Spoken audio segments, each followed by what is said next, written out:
able to take out. Oh my god! Oh no! He was down to 1 second on the clock. Já pegou bala na cara do Master. O Almairinho vai tentando fazer o primeiro.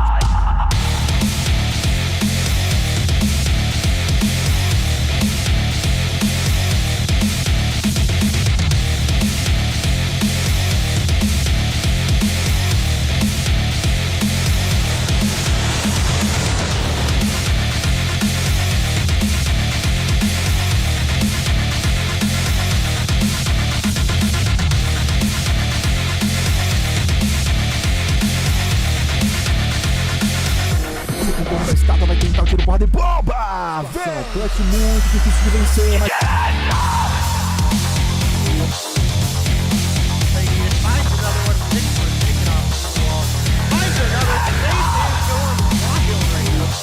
Where on the body that you hit, he no-scoped for a follow right there. He no-scoped.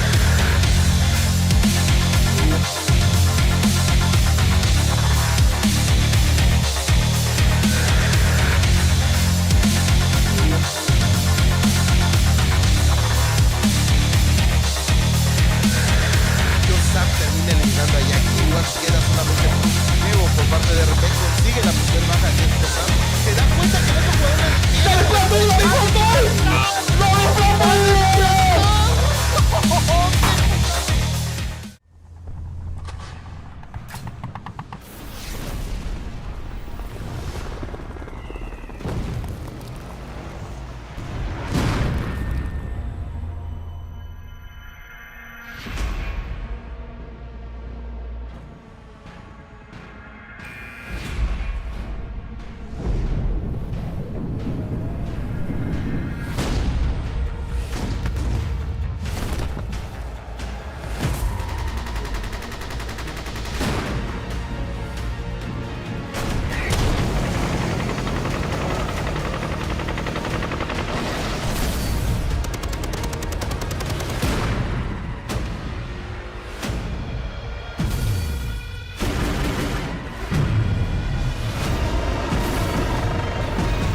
Ladies and gentlemen, what's good? We're here with the return of Mobile Mayhem. It feels like an eternity. I guess it's really only been a month, but we are here with the fall split and excited to hop into some action. As you can see, or you can't really see, but I am joined by Dominate. Day, can you confirm that you are in fact there? I am here. I just I had a window break in my office a couple days ago, and I haven't got a new window to replace it. And it's been raining here, so I moved everything out of the office, and we're on the couch. That is completely understandable. Regardless, we are very happy that you are here joining us, and as always, we're back with some more Mobile Mayhem. I'm now remembering that I do have to download high quality audio separately, so I should probably go ahead and do that. Otherwise, people are going to be complaining about the audio the entire time that we play. But Day, you've been casting more North American COD Mobile over the past month than I have. We have some teams that are joining us that were not with us in the previous season, so just giving you guys a look at the schedule for tonight. Couple names that were not there last season: Zygnus, 11T, and Seminal, all going to be joining Mobile Mayhem this season. I think those are three amazing additions. Which of those three do you see having the best chance of maybe making some noise, or perhaps even taking that first place spot? I definitely would have to lean a bit on Zygnus in that sense, just because they're a team that dates back to, facing off against Tribe when Tribe was at their peak and Tribe was winning, basically everything. They were trading wins back and forth with them, and quite often when we see those teams go up against each other, it's your repeat of Mobile Mayhem finals a couple seasons ago. It's that Game 7, Round 11, search and destroy, reverse sweep, things of that nature. So if there was one of these three teams I realistically think has a chance of first place, I would lean on Zygnus here. But Seminal, they've had that over the past month. As obviously we were talking before, I've cast this in tournaments, and they have a tendency to troll against some of their, I guess you could consider it like easier competition. I don't think that's going to happen here as much in Mobile Mayhem. We've got a lot of really good teams, and we'll probably see them put their best foot forward. So I don't want to sleep on their talent, but they've got to take it seriously. Yeah, definitely going to be a lot. I mean, tonight, I think this is the best opening night we've ever had from Mobile Mayhem. To have Tribe versus Zygnus, which I would say is probably more of a rivalry than Tribe versus NYSL. We got Mayhem versus 11 team. Mayhem coming in second place in stage 4. We got ARP going up against Seminal. So you got the first place for NA stage 1, or for NA stage 4, going up against what you could say is kind of the future of Call of Duty Mobile, in that there are a lot of players on that team that are not yet able to play in the stage 4s and stage 5s, but we'll probably see them doing so next year. So definitely a lot to look forward to. Obviously, I'm excited to see Devious and Primal as well. Primal didn't perform super well last season. I don't know anything about Devious. Can you give me any information on them? Well, Devious has a couple really, really strong talents, but I gotta say, having casted the qualifiers, they're a team that really, really struggles with team-wide coordination, especially in Search and Destroy. It was one of the biggest comments that me and Verdict were talking about on Tuesday's games is you watch the bomb, and the bomb's not always with the team. They get picks, and they don't push up. So I'm hoping they get some of that teamwork down, because as far as talent goes, they really do have a high enough talent to compete and be in potentially the upper half of the standings. So I am currently in the process of making sure I have the correct maps downloaded because I haven't had Game Loop updated. So feel free to keep talking as long as you want to. Obviously, which of these do you think is going to be the tightest matchup tonight? Oh, let me pull up our matches today again. I tweeted about it earlier, but I remember who was who. I just know we have 3 really, really solid matches here. Adrant, if you're here, you are correct. It is the rivalry, Tribe versus Zygnus. So a lot of potential for this first match. I think Mayhem versus 11T, as big of a match as it is, I feel like I've got to lean on Mayhem a little bit harder. Just because I know how much they've been practicing. So there for a little bit after stage 4. Took a couple week break. Obviously, I had Tech stay with me for a couple days while he got internet back in his hometown. And I know they've been on the grind ever since he got back. So definitely expecting big things out of them in that matchup. I think ARP versus Seminal, however, may be a better match than we expect. I know we've had some people saying that, Seminal's going to come in and roll ARP, and there is a possibility of that, because like I said, ARP, they're obviously a great team. I mean, they came in first for stage 4, but Seminal is a fantastic team as well, and we've seen a lot of the matches that they've dropped in some of these other side tournaments is blatantly a fair amount of trolling. Running 5 snipers, they take me up every once in a while on a pistol challenge, and they'll all run a 1911 or a Deagle or something like that. But here up against these teams, probably going to take it more seriously. And ARP historically has not performed well in Mobile Mayhem. They perform well in the live COD mobile events, or rather like, your stage 4, your stage 3 masters, things of that nature. But here we have never really seen that top tier performance that we know they're capable of. Yeah, that's definitely true. They've had some, I won't say not underwhelming performances, but I think that we did really see them shine the most whenever they were in. I feel like stage 4 was really the brightest that they'd shine, especially their S&D. I don't think we'd really ever consider them to be a super strong S&D team, but they really shined in the fact that I think they were the only team that was able to take an S&D map off of Mayhem. Not only doing that, but taking the match as well. Multiple matches at that point. Yeah, I mean, they're definitely a strong team. One of the biggest pickups for them was obviously picking up Jesus Saves, who is a previous member of Mayhem, where, I get a lot of flack where people are like, oh, well, you said that he was dropped rightfully from Mayhem at one point, and that's right. I mean, it wasn't working out when he was on Mayhem, but now he's with a new team, and I believe he's their IGL currently, and obviously it's been working for them. They came through and got first place in stage 4, as we mentioned. They've got themselves secured a world spot, and they're a team that practices a lot. I mean, to the point where I have criticized them for practicing so much, and clearly it worked out, but still got to know when to take a break every once in a while. Yep. So we'll see what they are able to pull together here. Obviously, your Tribe, your Mayhem, and your ARP are going to be the teams practicing the hardest for the upcoming months because they're getting ready for that Worlds competition in December, or presumably December. I mean, we've had a lot of action that's still going down, so I think most people assumed like after EU's done, like everything's gonna calm down. Things are gonna kind of slow down, but we got China with basically nonstop action. Garena just started today, and there's just a lot of powerhouses over in Garena. Like I think Omega's a team that a lot of people expected to be on top. That actually ended up losing their match earlier today, and they ended up winning their second one. But there's just so many good teams in Garena. I'm really excited to watch that, and those are the teams that each of these guys is going to have to watch out for. Your Tribes, your NYSLs, your ARP, they've got to deal with whoever comes out of Garena, and it's going to be a lot of fun to watch.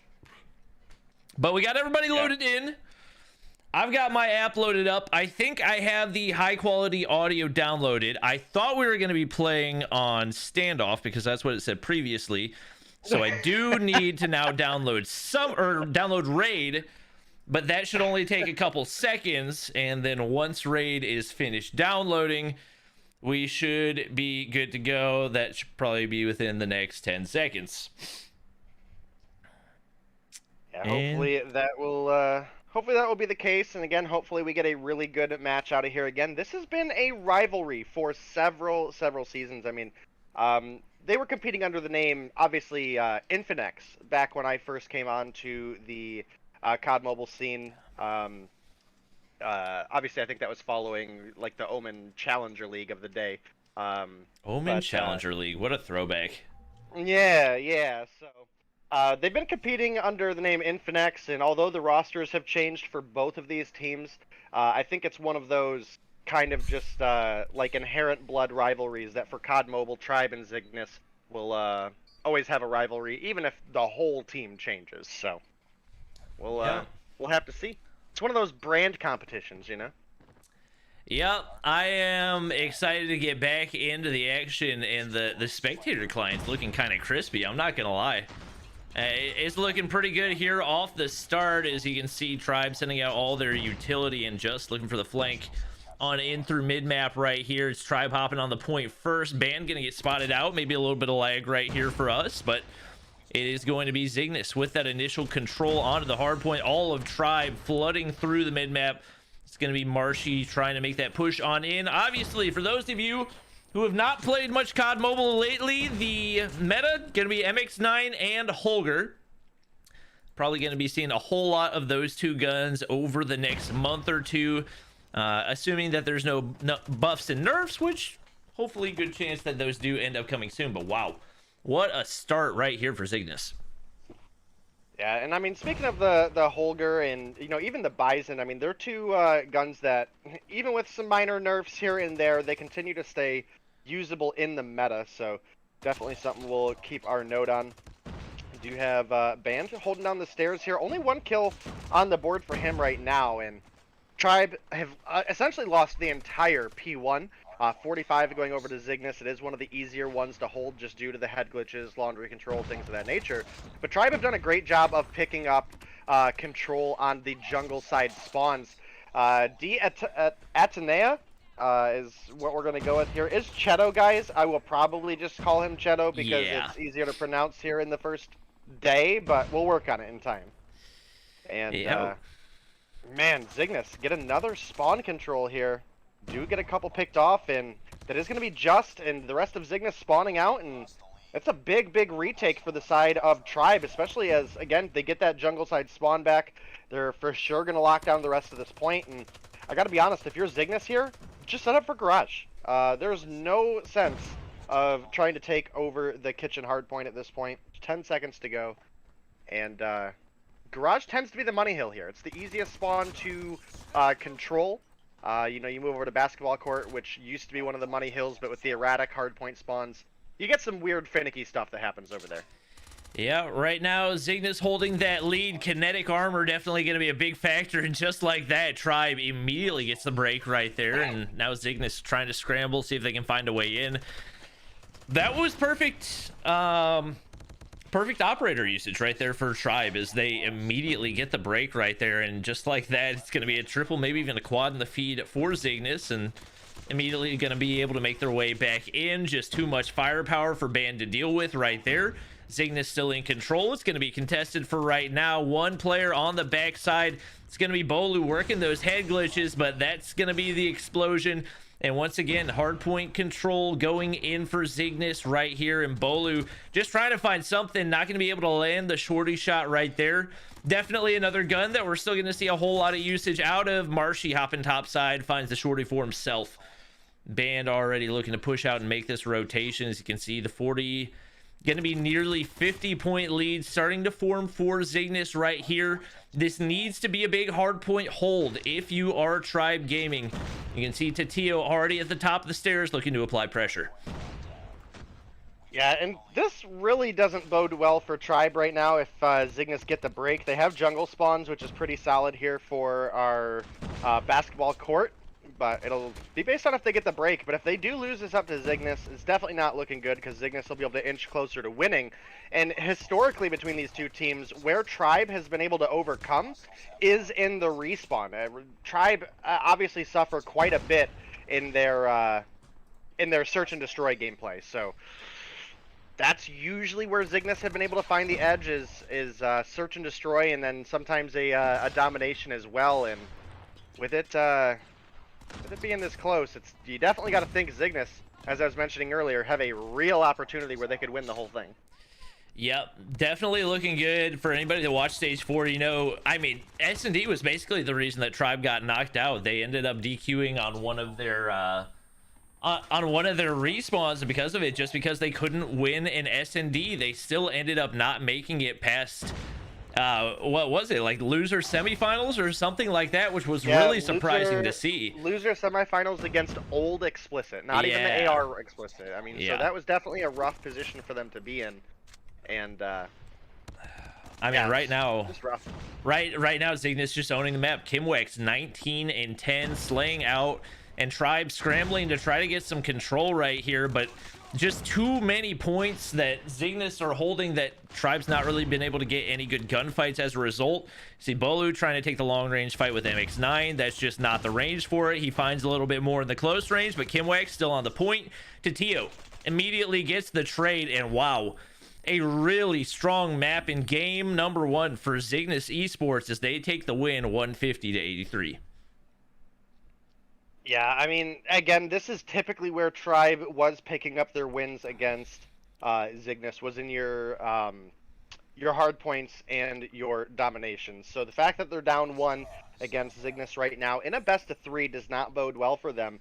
And Tribe, who have been a repeat team to be at the top of the Mobile Mayhem leaderboards for several seasons, might start off week 1, day 1 with no points if they're not able to pull a miracle together in search and destroy. Yep, they've definitely struggled a good bit in the S&D. I mean, it could have very well turned around since then, and I definitely hope that that's the case. Obviously, you would love to see this first matchup go down to a game number 3, especially given the history that these two teams have. Whenever Zygnus was in Mobile Mayhem, for the most part, it was Tribe and Zygnus battling back and forth for that number 1 spot. So I'm really hoping to see more out of these two teams, but Tribe's going to need to find a way to come up big here on Summit Search and Destroy, and I need to move that map download up to the top. Once we get that downloaded, we should be good to go.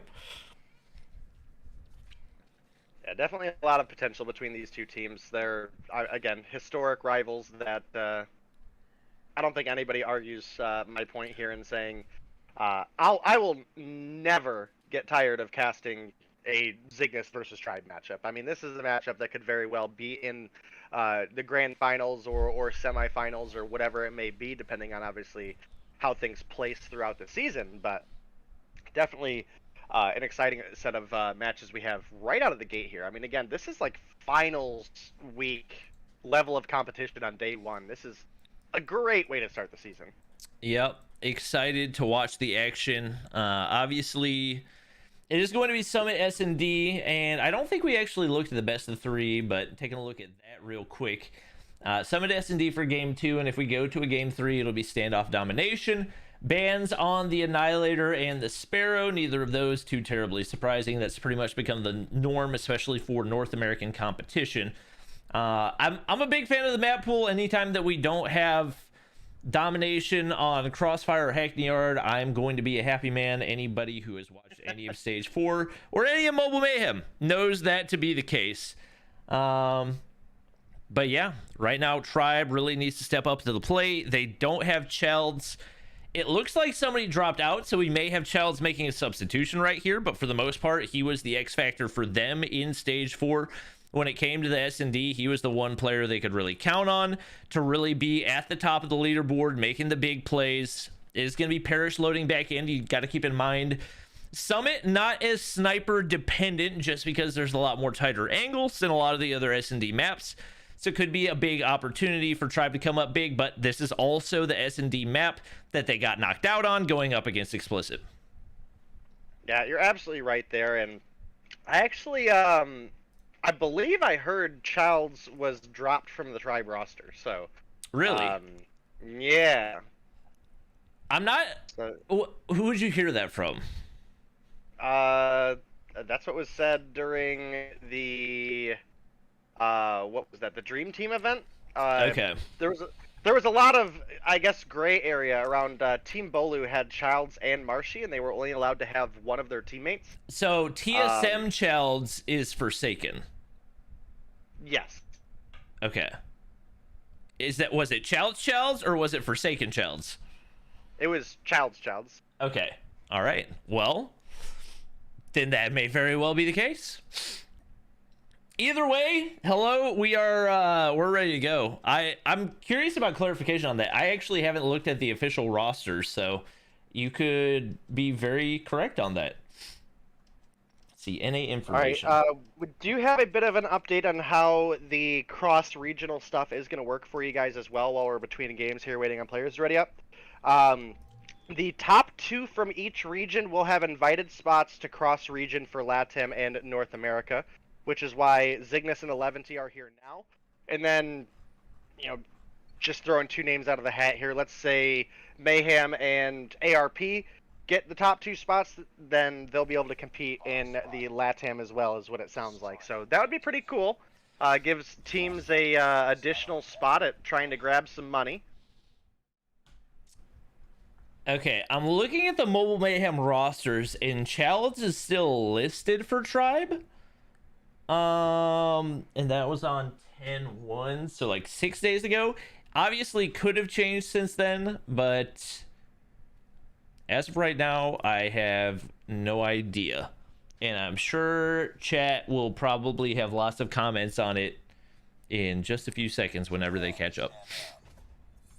Probably. Maybe somebody will have an explanation in chat.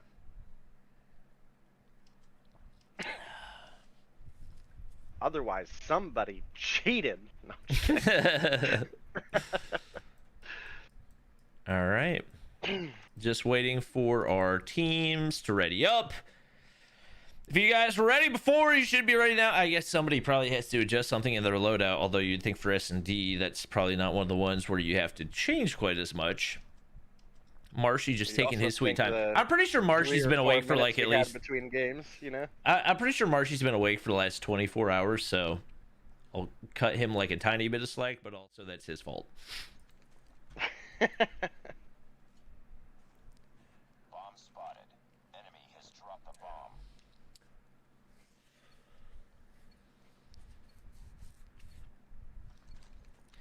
All right.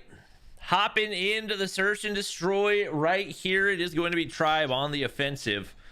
Bolu picking up the bomb right there. We'll see if maybe they've had a little bit more practice in the S&D. Got some more of those strats down. Concussion's going to go in top side. All that utility going to go to waste as Zygnus playing things very passive. And it looks like Cheto had the angle for the snipe, not able to land it. Ban trying to get a nade through. Gets a hit marker onto Kimwax down below. Not enough to get the kill, though. And Just gonna find one. Trades go in. Just finds two. A little information for Band. He's gonna drop right there. It's all on to Bolu and Marshy right here, and just like that, it's Marshy all by himself against the 3 remaining players. Big start right there for Cheto. Shorty comes out, 1 on the board. Still 2 to contend with, but Marshy with 3 kills so far. Looking for the ace for himself. Tatio's gonna spot him from the side. Zygnus takes round 1. Yeah, and again, historically, Zygnus have been the better search and destroy team between these two, so the fact that they were able to win the Hardpoint, you got to be feeling real good right now if you are a Zygnus fan, and probably feeling pretty uncomfortable if you're a Tribe fan. But we'll see as the games go on. Obviously, we have seen some really big performances out of both of these teams in various game modes, and sniper shot gonna connect onto Marshy, but doesn't quite pull the kill together. So it will remain a 5 versus 5, and definitely a bit more passive of a push coming from Tribe this round. Yeah, we see Tatio with a M67 AMAX down below. Bolu trying to peek out. I think Tatio is actually going to be able to get the information right there. A perfect throw on the nade, but the trophy system's there to stop it, and Marshy going to over peek. Able to get back behind the rock right there, and with the information going out, Bolu's foot's going to be spotted. It's going to be Cheto with the snipe right there. Marshy slides in to pick up the bomb, but he's weak as well. Tatio doesn't really have any need to push the issue. He's already got the information. Trophy system destroyed. Could have gone for the nade throw himself, but decides not to. Marshy going to get picked off right there as well. It's all down to Band. Trying to find something. He finds 1. Can't make it 2. Tatio with the M67. Once again, Zygnus just looking like the stronger S&D team. Tatio getting the defuse right there. Zygnus goes up 2-0 off the start. Yeah, Zygnus in a great spot right now, especially if they're able to keep it up. And you definitely feel like they have an opportunity to, and this is a very defensive positive map. So they have an opportunity where they could possibly win all 5 here, with, again, Tribe having struggled so much in search and destroy historically.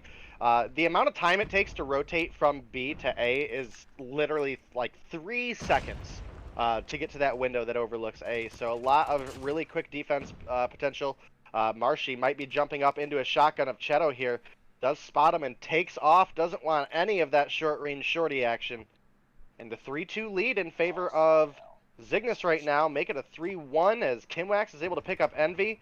Cheto going to make it away from Marshy, even if only briefly.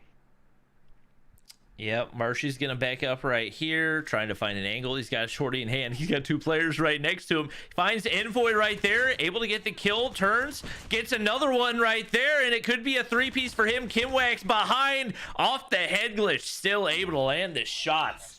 An absolute beauty right there to avoid the 1v3 at the hands of Marshy. I don't know how he was able to get to that bottom floor without being heard, but he's having himself a pretty good game so far. He's got more kills than his entire team combined right now.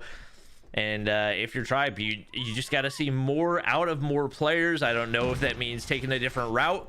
We haven't really seen them apply any pressure over toward that A side, probably because that does have so much of that sniper aspect right there. But peek out of the top side from Band, you just can't do that when you know there's a sniper waiting on the opposite side. Bolu trying to find one, but Tatio's there with the M67 AMAX. Trades finally coming in, but wow, very, very dicey right now for Tribe. Yeah, definitely a rough spot for Tribe to be in, down 3 rounds, but Envy and Marshy now in a 2 versus 1, and it looks like Marshy, he wins those ones against Justin. It'll be at least 1 round cushion for Tribe here. And this next round is a really, really big one for them, because they need to be able to pull together at least 1 more round to not be at a huge deficit going into the second half against, again, a historically stronger search and destroy team. So we'll be keeping our eye out for how they play this one. If they go into the second half only down a round, okay, great. They can turn it around on defense, but if they go into the second half down 4-1, you can't afford to make a mistake at that point. Yeah, Bolu's going to find a big pick right there. Tatio drops. Right now, it just seems like Tribe's just throwing random pieces and hoping that they stick for the most part. Just no real discernible pattern of what they're doing. They do finally do what I said and go for the A push right there, and they're able to get the bomb down, but they find themselves down a man once again. We got Cheto in the top side trying to find a snipe. It's going to be Trey's going in the bottom, and Envy gonna drop right there. Bolu right on the inside. He's got the shorty in hand. This could be what Tribe needs, especially given that for the most part this tends to be a more defense oriented map. Could be a big opportunity. Bolu's gonna hit marker right there, but not able to get the kill. Envoy should be able to regen. He's gonna peek anyway. I don't think that was the move at all. Bolu hits the follow-up snipe as well, and it seems like the absence of Childs not being felt too much is Bolu doing a really good job of filling his place. Yeah, Bolu definitely a accomplished sniper, but I don't think we've ever seen him put up, 16, 17 kills. True. Like we were seeing Childs do pretty consistently. So definitely a little bit of a factor. Also the map different, obviously, right? Crossfire a little bit more of a sniper-oriented map as opposed to Summit, but played his cards right there, won the ones with Envoy, and is able to bring it to a 3-2. And like I mentioned, now that they have only one round of deficit, they have a big opportunity where on defense that they can come through with a big opportunity, and we'll have to see. Envy taking a couple shots there, but does survive. Envoy peeks the corner, gets picked off. Kimwax finds the refrag, but definitely got to look at the positioning here. And I think we have bomb down pretty much right under Band, and you got to wonder what the bomb was doing pushing solo A side through that doorway, because now in this 2v4, getting to that bomb is just, it's not going to happen. Yeah, Cheto, I mean, especially when you got a sniper, maybe if you had a full auto right there, you might be able to finagle your way in, but when you just got a sniper lacking that mid-range ability and Tribe comes storming back right here, like we said, typically this is a more defensive oriented map, and Tribe able to take that first one right there, see if they're able to continue to make it happen. We haven't seen a whole lot of Cheto ever since that first round. He made a little bit of noise right there, but now at 3 and 4 hasn't really been able to find any of those crucial snipes. Nade's going up over top. No first blood found yet. Parrish is on the back side, but not in a spot where he can actually be spotted. Trophy gonna go down right here, hoping he can find one in that back corner. Spots Marshy, but not able to get the shot. Those are the ones you need to be able to hit if you're gonna help your team close this out. And right now, Tribe very content to play passive.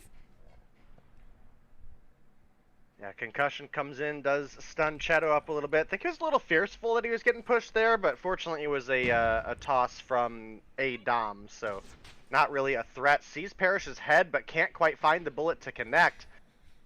Looking for it now, but he could hear Band's footsteps pushing up towards the stairs, and Cheto is just pinned down in a weird spot right now as far as front facing. Oof, and Tio just barely gets away. They knew where he was, not able to connect on the nade.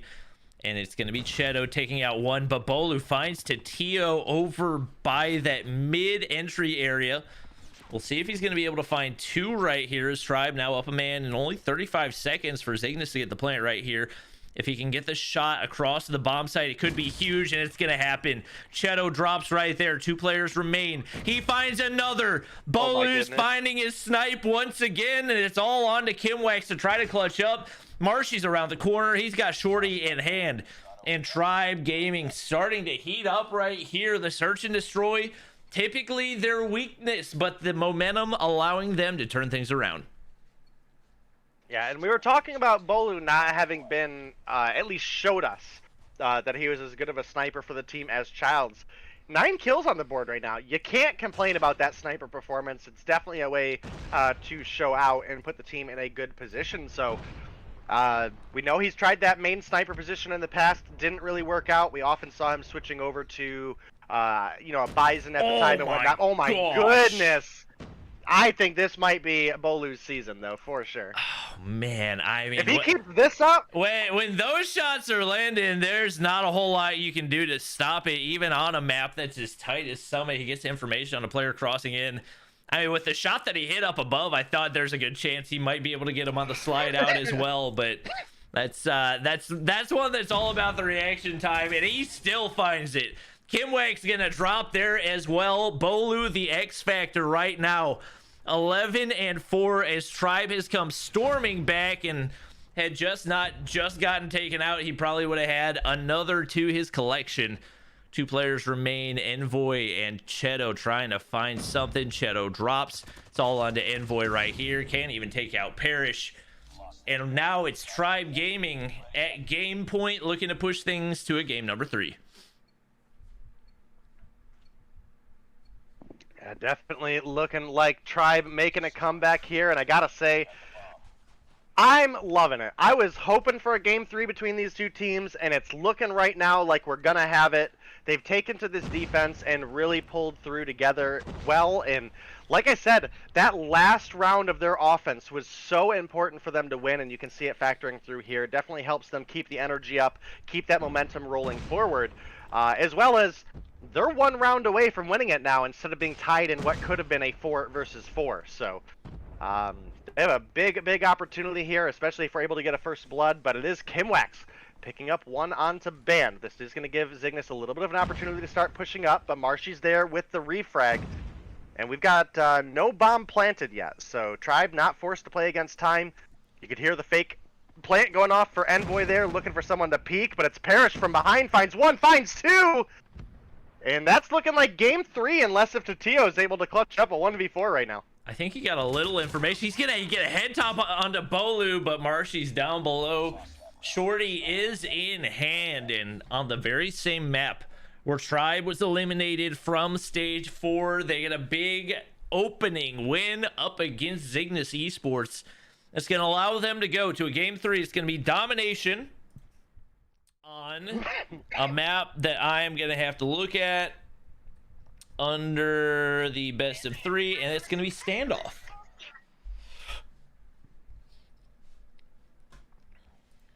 Yeah, Standoff definitely a map that both these teams should be pretty familiar with. I actually think it's one of Tribe's best domination maps, so the fact that they were able to pull together in that search and destroy is huge for them, and we were starting to think after Zygnus won that Hardpoint, be back in like 45 seconds.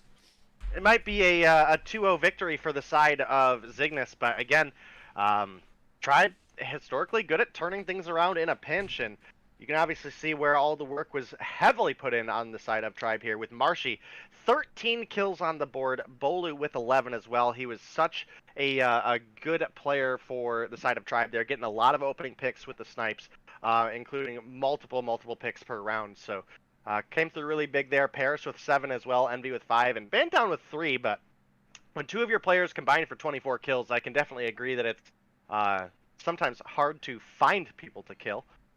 And yeah, definitely excited for our Standoff Domination coming up. For the side of Zygnus, pretty solid performance across the board for them as well. Tatio 8, Just with 7, Cheto and Kimwax with 5 and 6 respectively. But Envoy did struggle, and he's been one of their strongest players for the team as well this past month. So definitely rough to see him struggling down there. I think if he has a better performance in Domination, they still stand a chance. But Tribe looking pretty solid right now.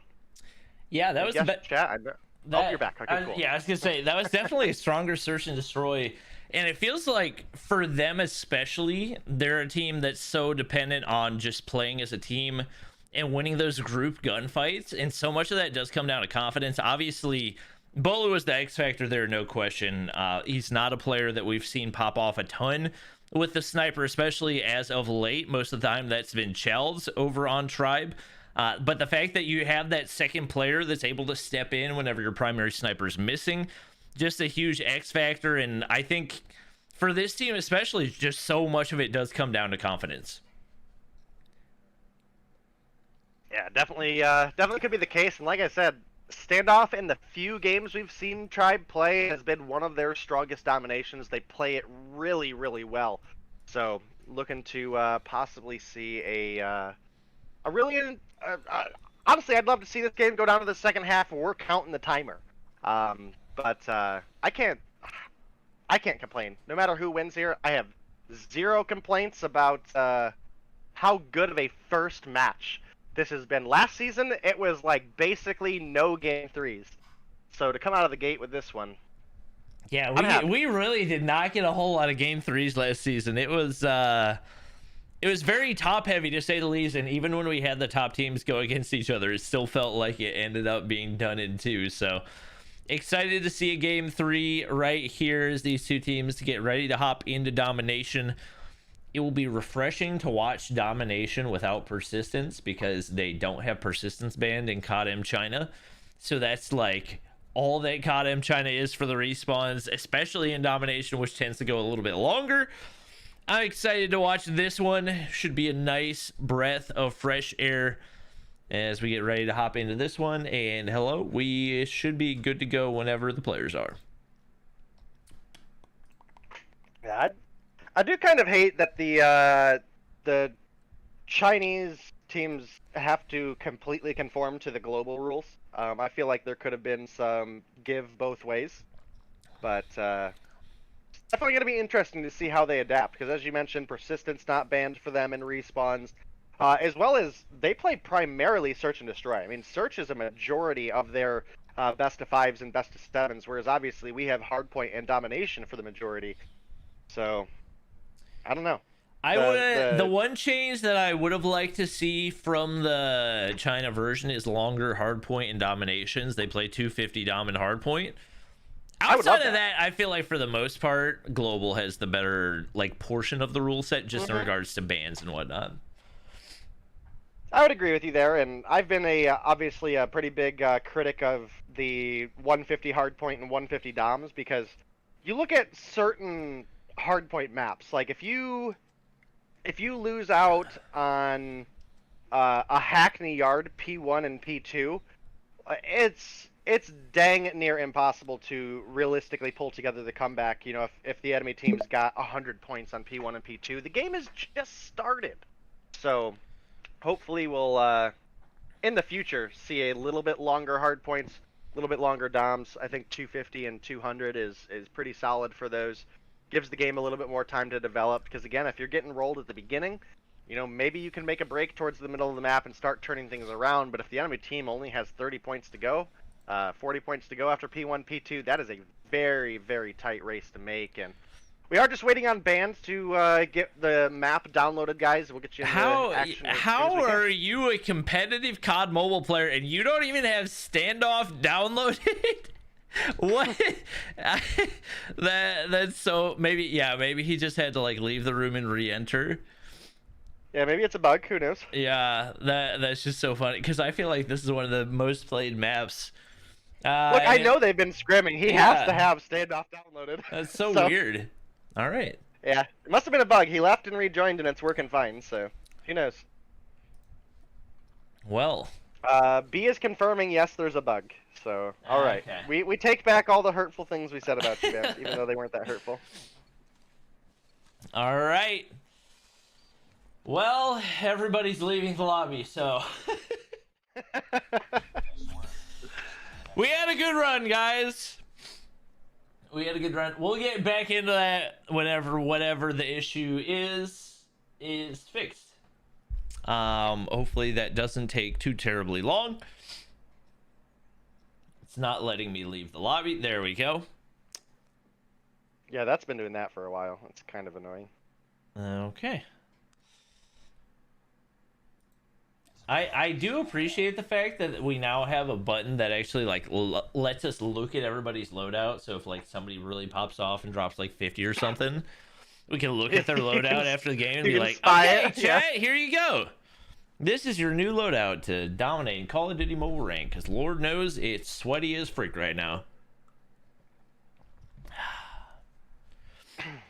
They finally added a new rank for the top 5,000, so basically I didn't talk much, but I definitely watched you on some of your grinds for that, and watched a couple of the streamers grinding for that new rank, so that's pretty cool, because I know there have certainly been a lot of complaints about Legendary ranked across the board, so I believe it's nice that it gives people new things to grind for.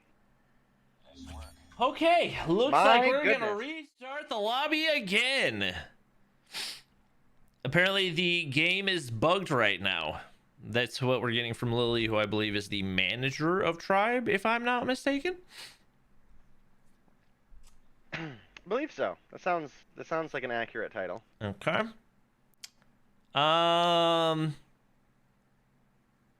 We will hopefully. Referee paused for Yeah. 1 hour. I'm still on the countdown. Can I not leave? I don't have a button to be able to leave. Who's the referee? Yeah, I don't have a- Is it B? Hello?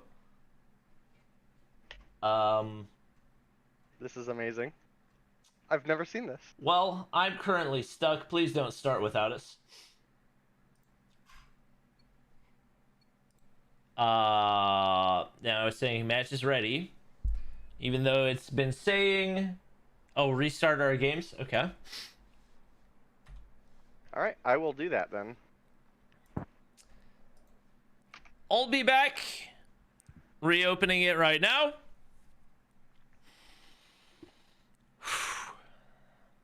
This is a new one. I do like kind of that they added a pause button to custom rooms, but also whenever I host custom rooms, It's in a very inconvenient spot. if I forget to turn off spectators, then people just start and pause it nonstop the entire time, and I have to restart the room. Oh, the spectators like- can pause it too? Yeah. I feel like only the room owner should be able to do that. Maybe it's just me. I agree. But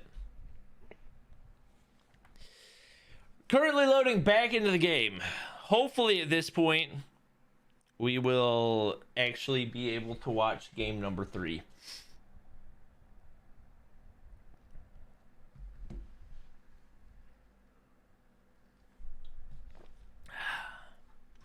And now there are no tribe players in the lobby. All right.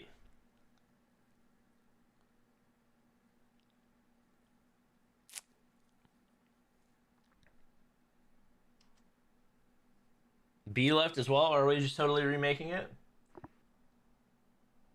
Or are they mad? I don't understand. Blame the game, you know? Hate the game, not the player. Isn't that how the saying goes?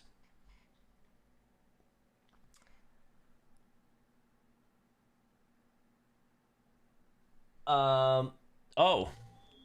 The lobby started, and it's me spectating to Tio, Just, and Envoy. Yeah, same here. Okay. I think I'm gonna leave this lobby. I'm so confused. Yeah, this is the most bizarre day of COD Mobile I've had to date.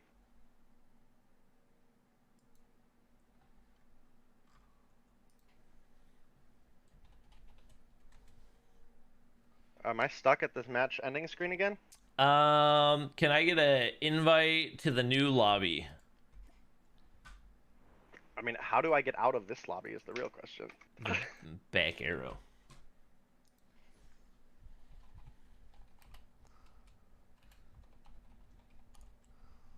I mean, I did that and it didn't do anything. Oh, now it's working. Okay.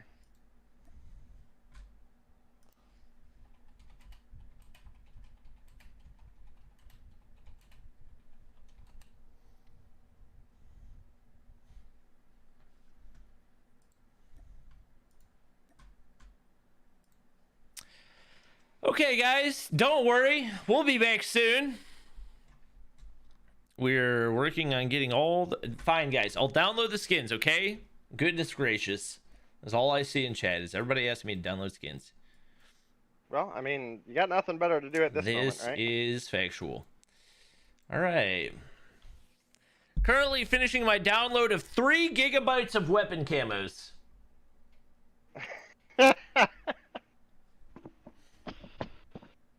Have you just never downloaded them on emulator? Oh, you have to re-download it every time. It's a fun feature of Call of Duty Mobile. Hashtag COD Mobile Partner. Fantastic.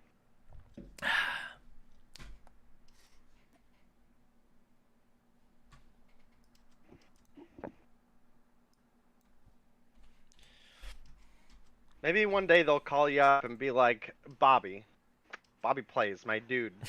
What can we do to improve our game? Let me keep my skins downloaded. That's all I want. That and delete persistence. It doesn't need to be in the game. My only request. Or give persistence its own game mode. Yeah, I'd be fine with that. I would be perfect, just as long as it's not in ranked. All right, guys. We got everybody loaded in. Standoff domination selected. Now apparently we can't adjust the settings. Oh my goodness. COD Mobile does not want to cooperate right now. Thank you everybody for supplying me with my Trovo watch hours while you were here. I hit silver last month. Nice. Pretty lit, yeah. Nice. Okay. We have all the players. Now it's the admins getting a glitch.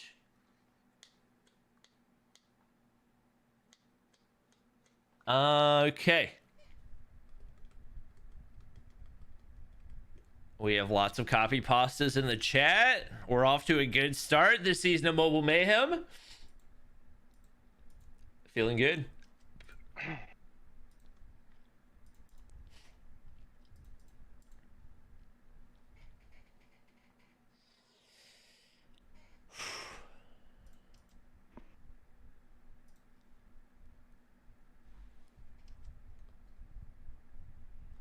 Yes, chat. Vegas under 18. We have, I believe now a 17, or wait, is it one team of like 17 and above? 18.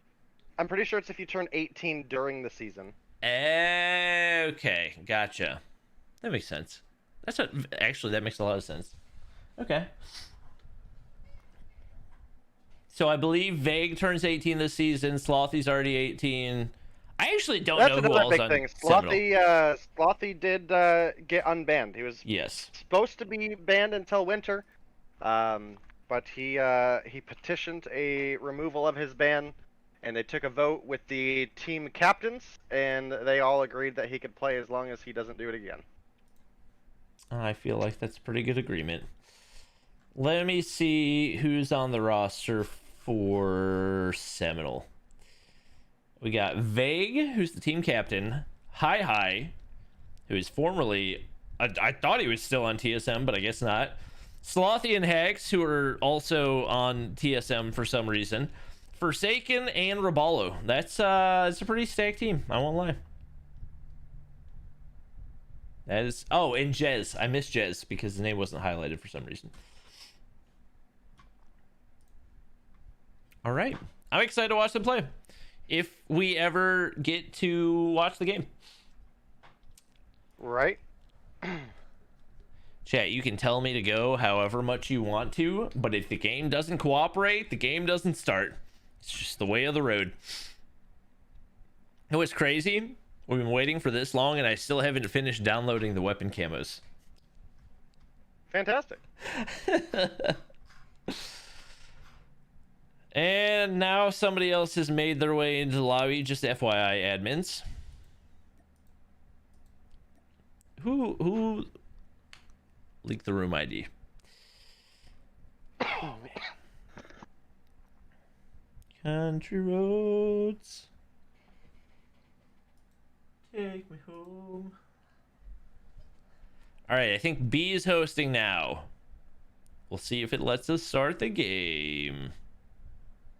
Yeah, we are terribly sorry about the delay, guys. There's a lot of issues currently with private matches, and unfortunately we are suffering some of them right now. So, hot fix soon, maybe. All right, now it says 75 for the score limit. Will we get started? Let's go, maybe. Guess we'll find out, depending on whether or not the half actually starts. I see everybody loaded in. That's a good sign.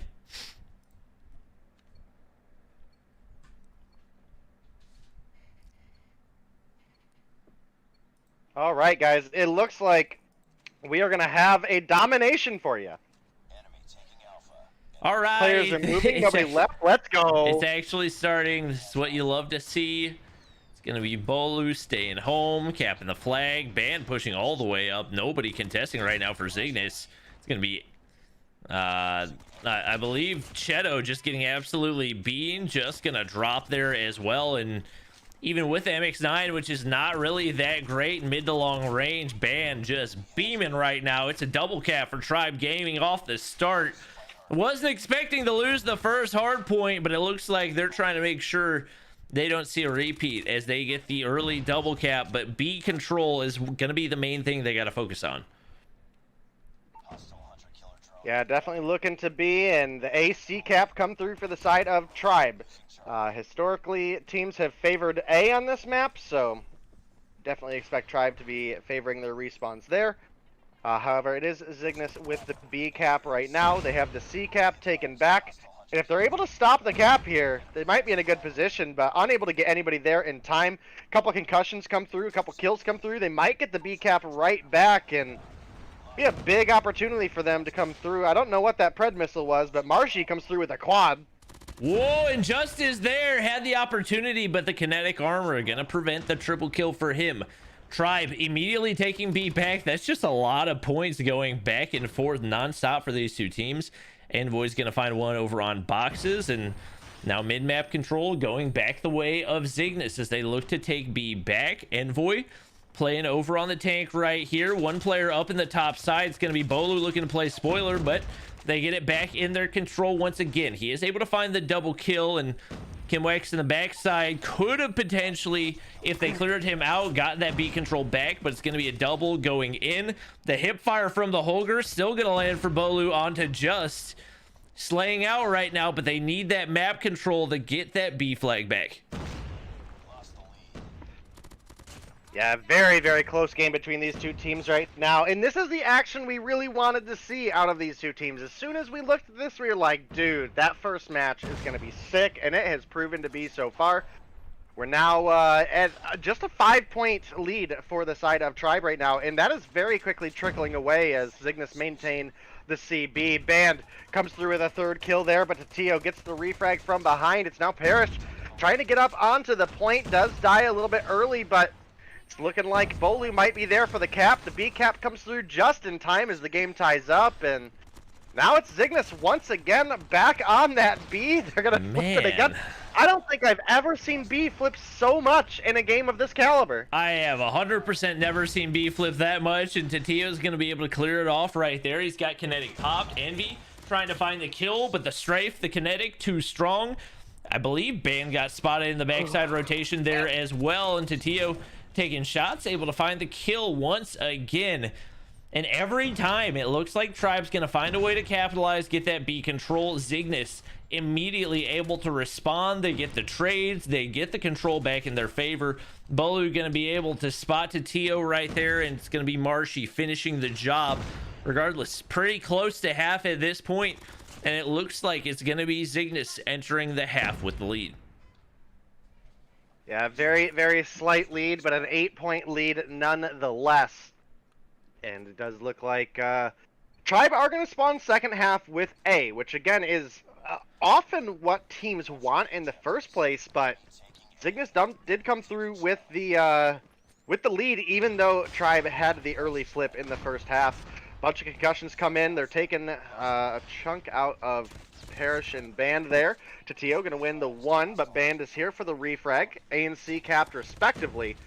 And the nice thing that Tribe have going for them right now is you're not limited to 75 points in the second half of Domination. So they absolutely can make this comeback, and we are nowhere near triple cap territory. So they have a lot of time cushion to make a play. It's just got to happen, because the longer this game is a 1-1 cap, the closer we get to triple cap territory, even though it's close as is. But the B comes through for Tribe. It required a lot of utility for it to happen, and Zygnus gets a big feed right there. Is going to be a sentry gun going down for Bolu, and Marshy's going to find a double with the Pred missile. That's going to eliminate the B cap for Zygnus, at least for now. Kinetic armor just non-stop going in for these players. Bolu trying to find a way to move right now. Peeks across mid, finds the assist right there. Tatio right in the corner, tucked away. It's going to be just winning the gunfight, and that's going to be a huge one. Still trying to get back some of that mid-map control, but not able to make it happen yet. The longer Tribe holds that B flag, the closer they get to victory. And another big gunfight win for Band right there. Gets traded out, but as long as they can keep Zygnus pushed back into their spawn, keep them pushed away from that mid-map control, the closer they can get right here. Envoy gonna push in. Trophy system goes down, but there's a Goliath in top of blue. He doesn't peek early enough.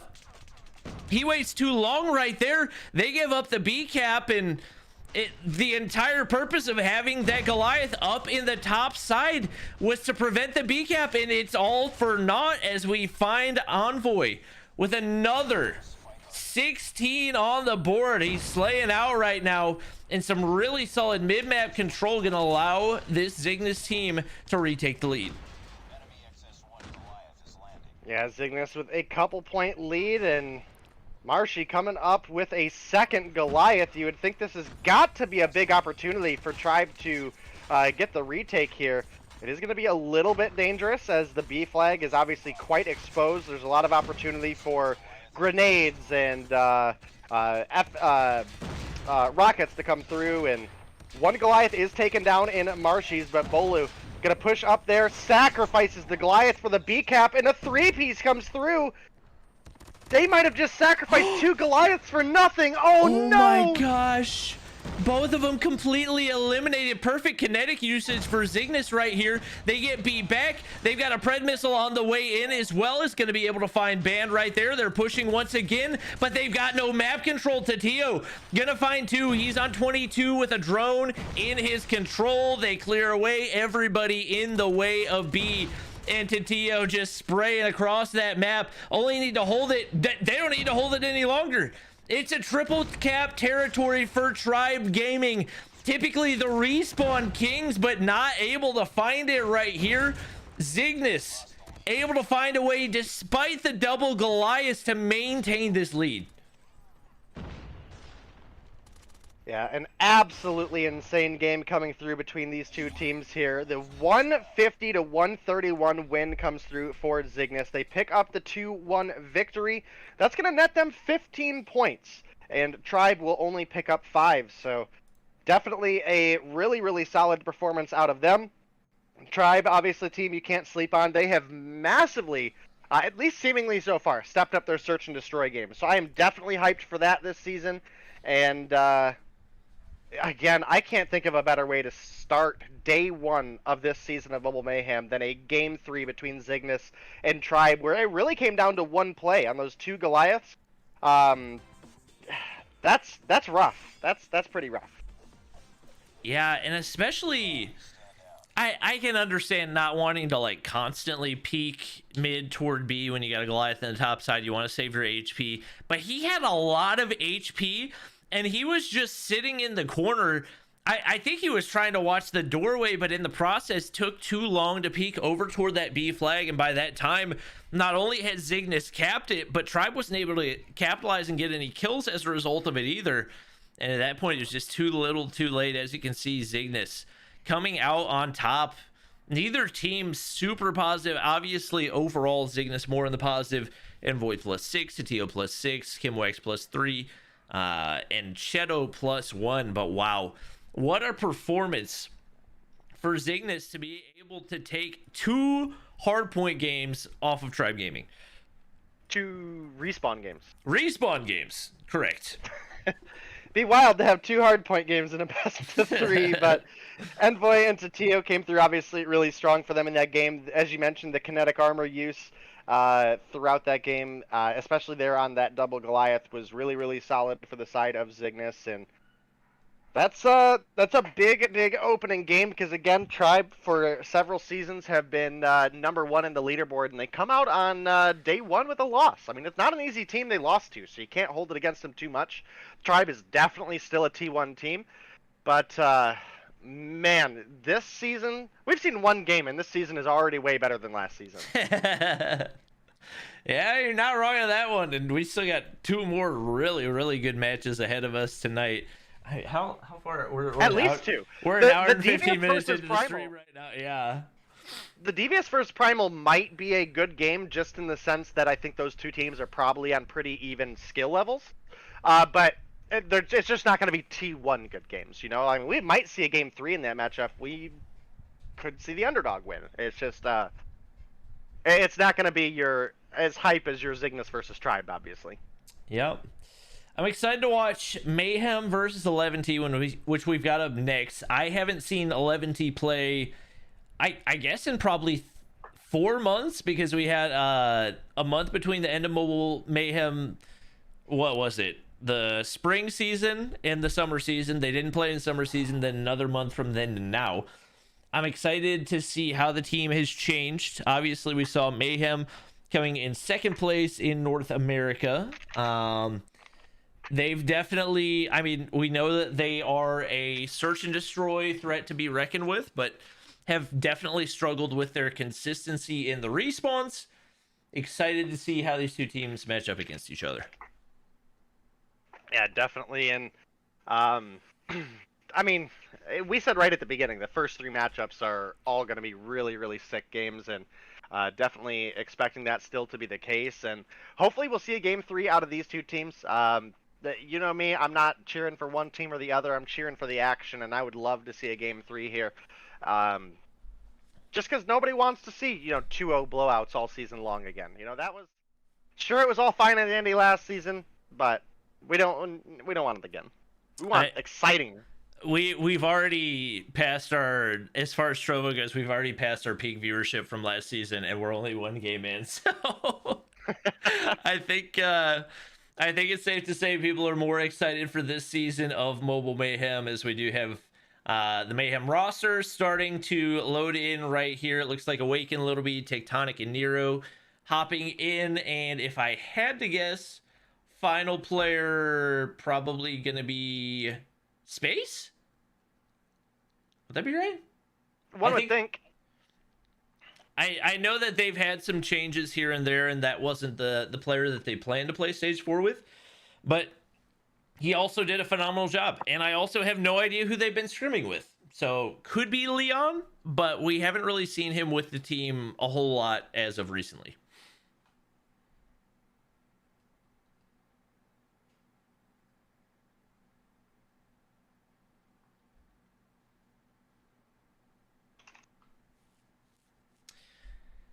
But we are working on getting both teams loaded in right here, so hopefully not too much longer. Obviously, match 1 went a little bit longer than we're used to, with it going game 3 and also the technical difficulties as a result of the COD Mobile Spectator client, or whatever you want to call it, the custom game client. We'll take a look at the maps and bans real quick before we hop into this one. So it's going to be, it's going to be Crossfire Hardpoint for the game number 1. That's definitely going to be an interesting one. It is going to be Space rounding out the Mayhem roster. Raid, Search, and Destroy game 2, Summit Domination game 3. The second 2 maps, not too surprising. Crosspoint, or not Crossfire Hardpoint, definitely not a map mode combination that we see very often. A lot of money hills on that one. So it's really, really going to be about the rotations and who's able to get that early control, because once you're in there, it is going to be really, really tough to get the break. And actually, looking at the operator bans as well, it looks like 11T banning Kinetic Armor and Mayhem banning the Sparrow. So we'll have both Death Machines and Annihilators in play. Which is not something that we've seen really at all as of recently, but definitely not too surprising, especially given how prevalent we saw Kinetic Armor be in our first matchup of the day.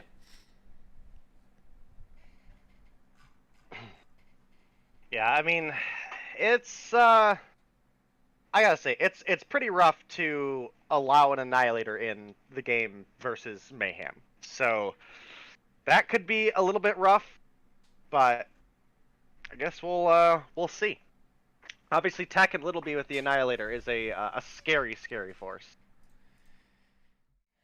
Yeah, I'm a little bit surprised. I mean, I know that that's actually the kinetic armor is something that Mayhem has practiced with a lot. So I think the fact that you have a lot of practice with both the Annihilator and the kinetic armor gives you a certain amount of advantage when it comes. Oh wow. I don't know if we have different names for 11 players or just a lot of different players. Obviously, UG. A lot of different players. Okay. DePau is from Op 34. Okay. Jason, I believe, is Zy. Okay. UG's obviously UG. Raven, I think, is previously from Zygnus. Yep. And Super always joins the lobby and then leaves for his last player to join. Okay. Well, I'm very curious to see how this roster plays together. Obviously, Raven was never a bad player. Honestly, for a while was one of the more consistent players on Zygnus whenever they were in Mobile Mayhem. So definitely not a bad pickup at all. I think you said DePau is Zy. Is that correct? Or Jason? Jason is Zy. Okay. And then DePau is DePau from is a Op player 34. from Operation 34, which is one of the teams that during last season's challengers really had a running to come, and then I don't know, something happened and they weren't able to play during the open season. So all right. Well, just waiting for the final 11T player to load in. That's going to be Weru, the search and destroy beast, and probably the counter that they need if they're going to be able to take the search and destroy off of Mayhem right here. But obviously, game number one is going to be Hardpoint Crossfire. Once again, not a map mode combination that we see too terribly often. at least it's not as bad as Crossfire Dom. I don't think it's bad. It's just very, very unexpected and can turn in a span of 120 seconds just because of how easily it is, or how easy it is to get a full 60 hold once you get that solid position secured on really P2, P3, P4, and P5. Yeah. Yeah, and again, this is, kind of dates back to one of my maps where I'm like, man, 150 hardpoint just doesn't make sense here, because if you have a good P1, it's very easy to have a good P2 on this map, and, at that point, the game's almost over, so, it's rough. It's definitely rough. It's not as bad as, Crash, but, it's pretty bad. All right. Well, we got all of our players readied up. Looks like we are good to go for game number one. And I mean, at this point, I have no predictions. I have no idea how this 11D team plays together. They're very good. I don't even know. I assume that these teams scrim Hardpoint on this map, but it's just not one that I've seen much at all over the past few months. So excited to see what they've got in store for us. It is both teams going at it. I believe 11T should have first entry into the point. Gonna be tough for Mayhem to contest right there, and that's gonna be two big kills going in for Raven. It's Awakened spawning out. Little B on the hard point, finds one, not able to make it two, and 11T hopping on in. They're gonna go ahead and start stacking that time. Weru chucking the nade out. Nero looking to make the entry right here, and a big two-piece, the nade and the MX9 finding that combo right there. And right now you get a lot of players in the area. It's gonna be Tectonic sliding up and in, not gonna be able to hold that hard point though, and Nero now looking to push out, see if he can make the rotation back, but Weru absolutely beaming with the MX9 even in the mid-range right here. A very strong start for 11D. Yeah, absolutely. And 11T, the last season you and I casted 11T, they were obviously a great search and destroy team that struggled a lot in the respawns. The pickup of DePau and Raven has been really, really good for them for respawns. So they're actually a really well-balanced team across the board now. So this is not going to be an easy matchup for Mayhem, for sure. And you can already see that starting to develop right now. Space does come through with a 2. And Nero able to get Weru on the floor there. We're going to be a big retake for the side of Mayhem, who have an opportunity to tie things up. But now as we're getting ready to, start thinking about rotating over to next, you definitely have a a pretty big thought process here for Mayhem is how early do we start sending someone to next to try to anchor those spawns in. Unfortunately for Mayhem, it is actually Raven coming through with one and DePau coming through with a quad feed. Holger through the wall there, coming in massive, massive work for them.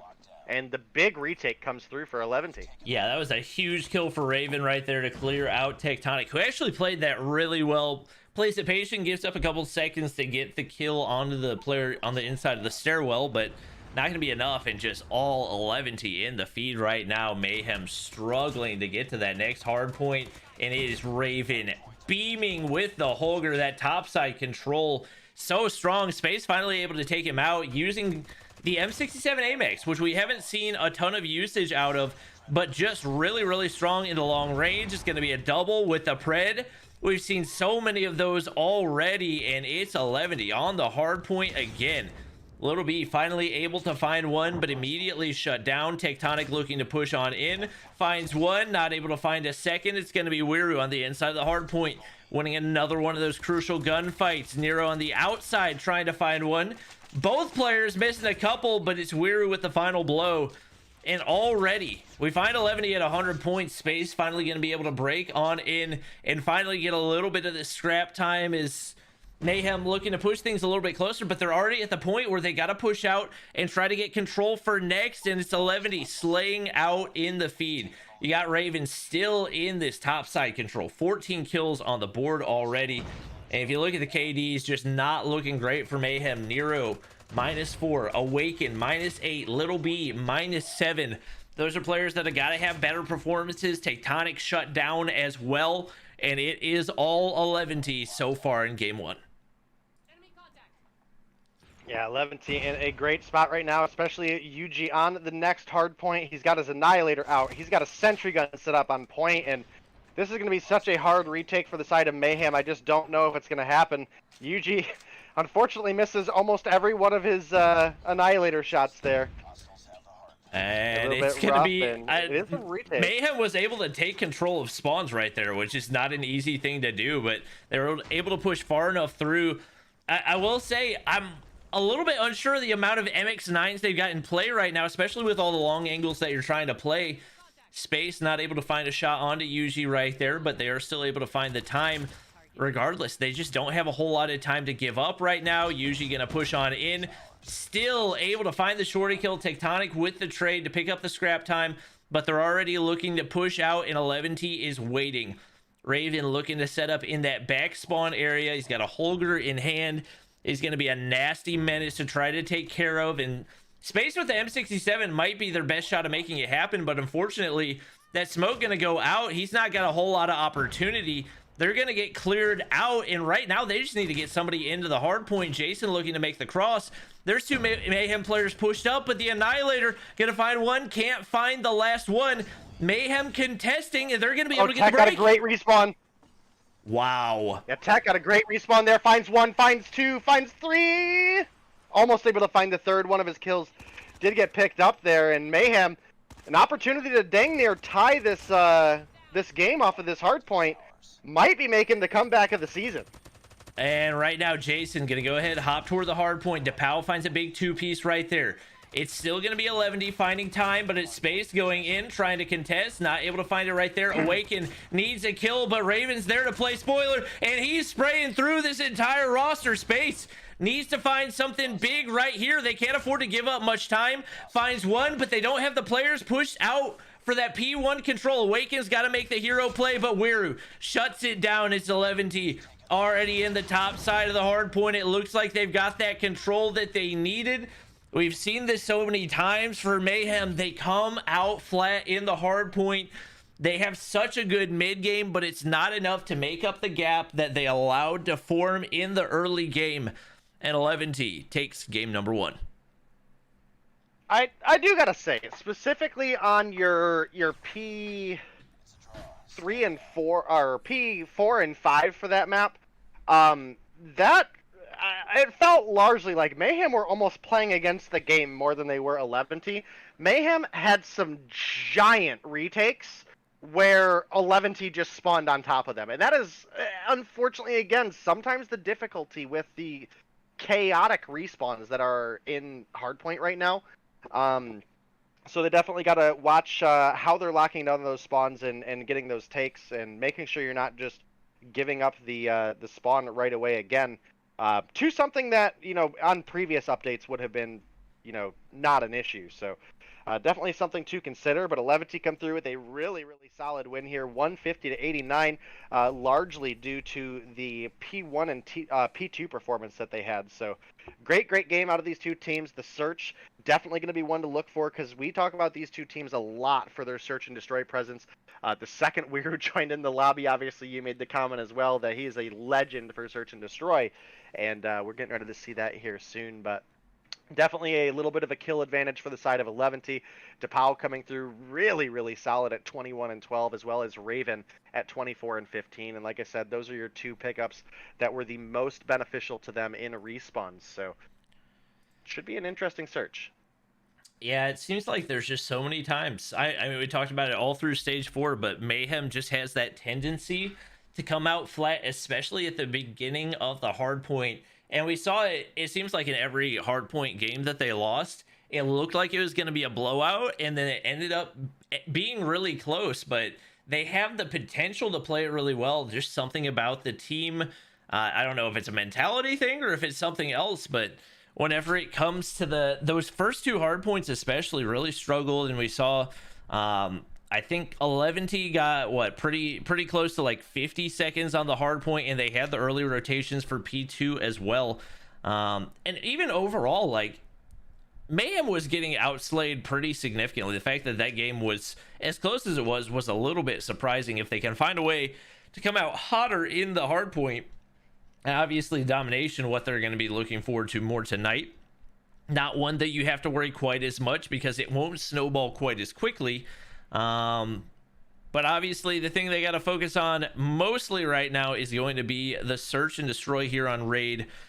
And I think the primary battle that we got to take a look at is probably going to be Little B on the sniper versus Zy, aka Jason, on the sniper.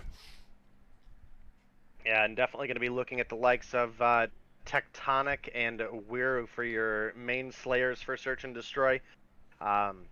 Obviously things could have changed between the last time we've seen these two teams face off, but that was historically the case for both these teams. Obviously Tectonic, everybody knows Tectonic, doesn't matter what region you're from. He's a staple name in the COD mobile scene, and Wiru, like we mentioned, has definitely made himself a presence for search and destroy as well. And I think this could be an incredible search and destroy. I'm hoping it goes to a game 3, so let's go Mayhem for the search here.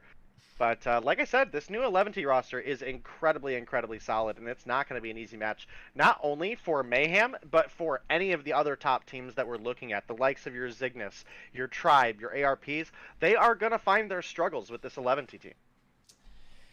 Yeah, I mean, just so much talent across the board, and obviously the pickup of Raven. He wasn't even a player that dropped from Zygnus because he wasn't good. It was because he was underage. So this is definitely going to be a very fun... I feel like we've seen a lot of fun raid S&Ds, especially for 11T. Thinking back to like matchups against Tribe, matchups against Zygnus, they've just had some of their all-time best S&Ds on raid. So we're hopping in game number 2 right here, and we're only 2 matchups into the night, already getting some of our best action. I mean, probably better action than we saw for the majority of last season. So excited to see these two teams go at it. It is going to be 11T on the offense off the start. Obviously, sniper in the hands of Jason, aka Zy, is what we expect to see. He's got the DLQ right there, but Little B comes out firing right there. He's going to be able to find DePau, and that's going to be a big first blood. Oh, is that the new? I think there's a new legendary DLQ. I think he's got it right there. Who does? Little B. Let's go look and see. Yes, it is. All right. Well, 2 picks off the start right here for Mayhem, and that is going to slow the push pretty significantly for 11T. Another player shut down. We got 2 players that can snipe like that. Little B and Tectonic just absolutely causing terror, and it's only sniper kills there in round number 1 as those two find all 5. Oh wait, no, Nero found one. Yeah, and one of the comments you actually mentioned in the last game I want to make note of, Space, obviously a sniper for this team, but has been using the AMAX. There are 3 key players that you'll see this season use the AMAX and be very, very good at it. That's going to be Space, Tatio, and actually Ingenic, who's going by the name Chicken Mommy now. So keep your eye out for them because they are cracked with the AMAX, dude. All right. Good to know. It is going to be 2 picks for 11D off the start, so they're going to have man advantage right here.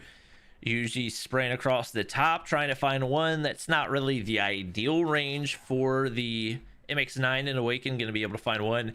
Anytime you still got Little B and Tectonic alive, not a great sign. Jason up in the top side, going to get spotted, and Little B at least going to be able to get the info right there. Backs up. Now going to try to rotate back towards spawn. You got to think, more than likely, Jason going to be waiting for that play. Not going to spot anybody across mid right here. Little B now looking to flank back into spawn, Awaken on the top side, but not going to be able to do much against a sniper with an MX9 in his hands. Usually very, very weak. Able to back up, I believe, probably hit markered against Tectonic right there. Still going to peek it. Jason's going to be able to find Little B, able to get the read, and now it's a 2v3 retake. Only 24 seconds remaining.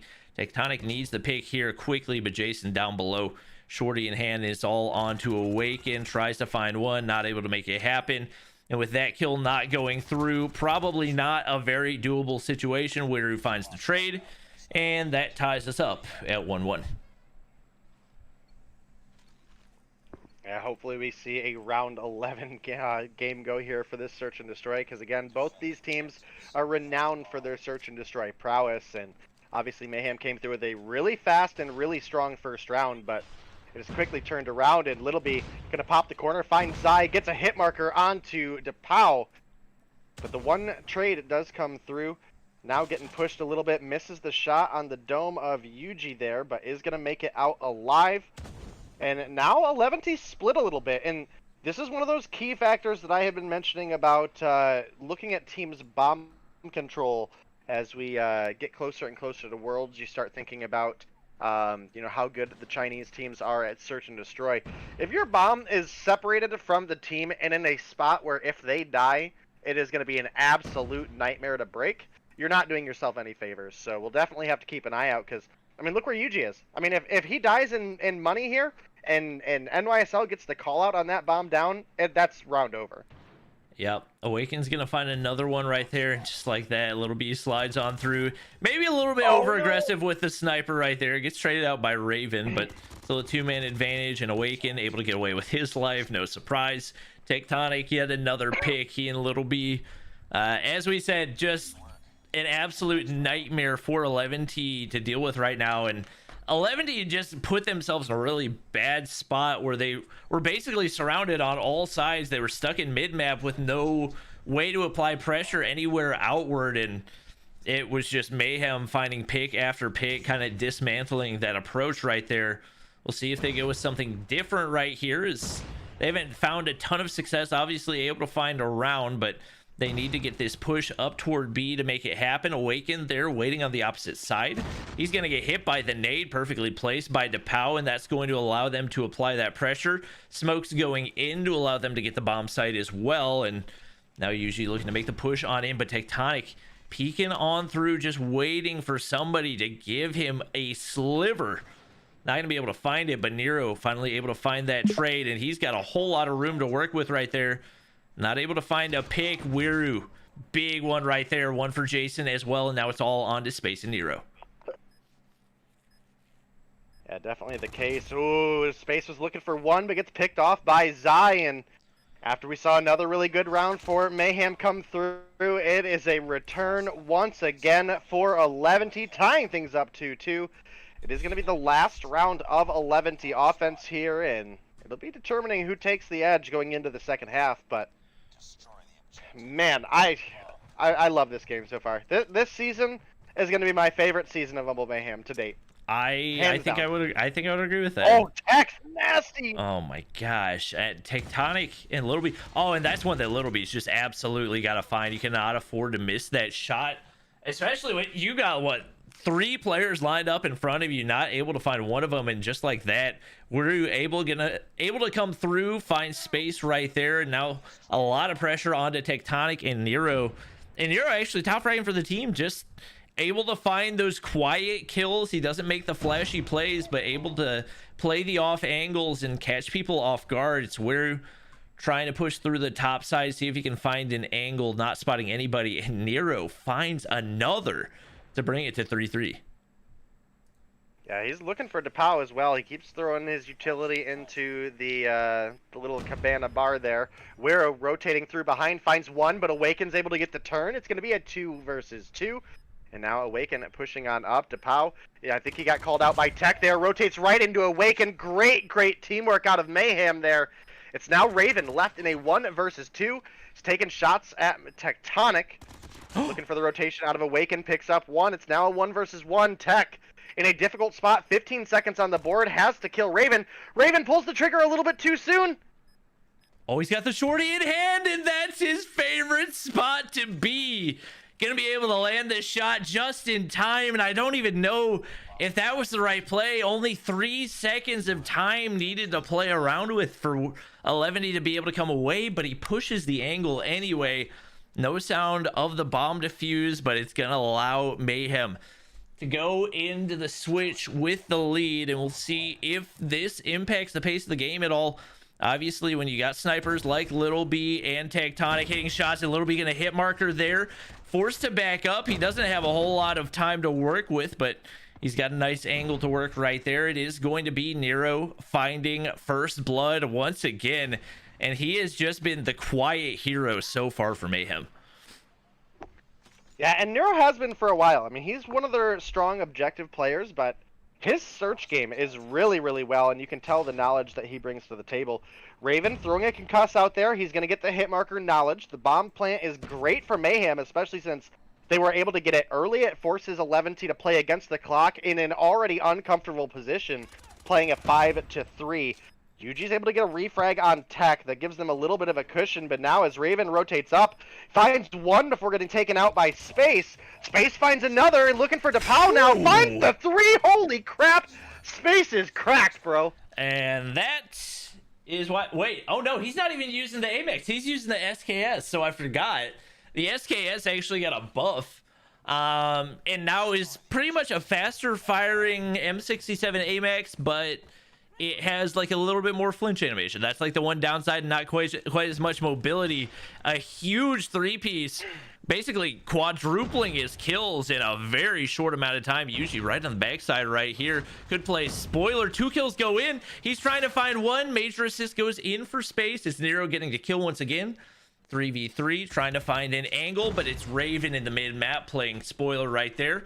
Traded out by Little B, and it seems like the only time he gets any kills is when I'm not watching. Nero finds another onto DePau, and the pressure on for Jason, aka Zy.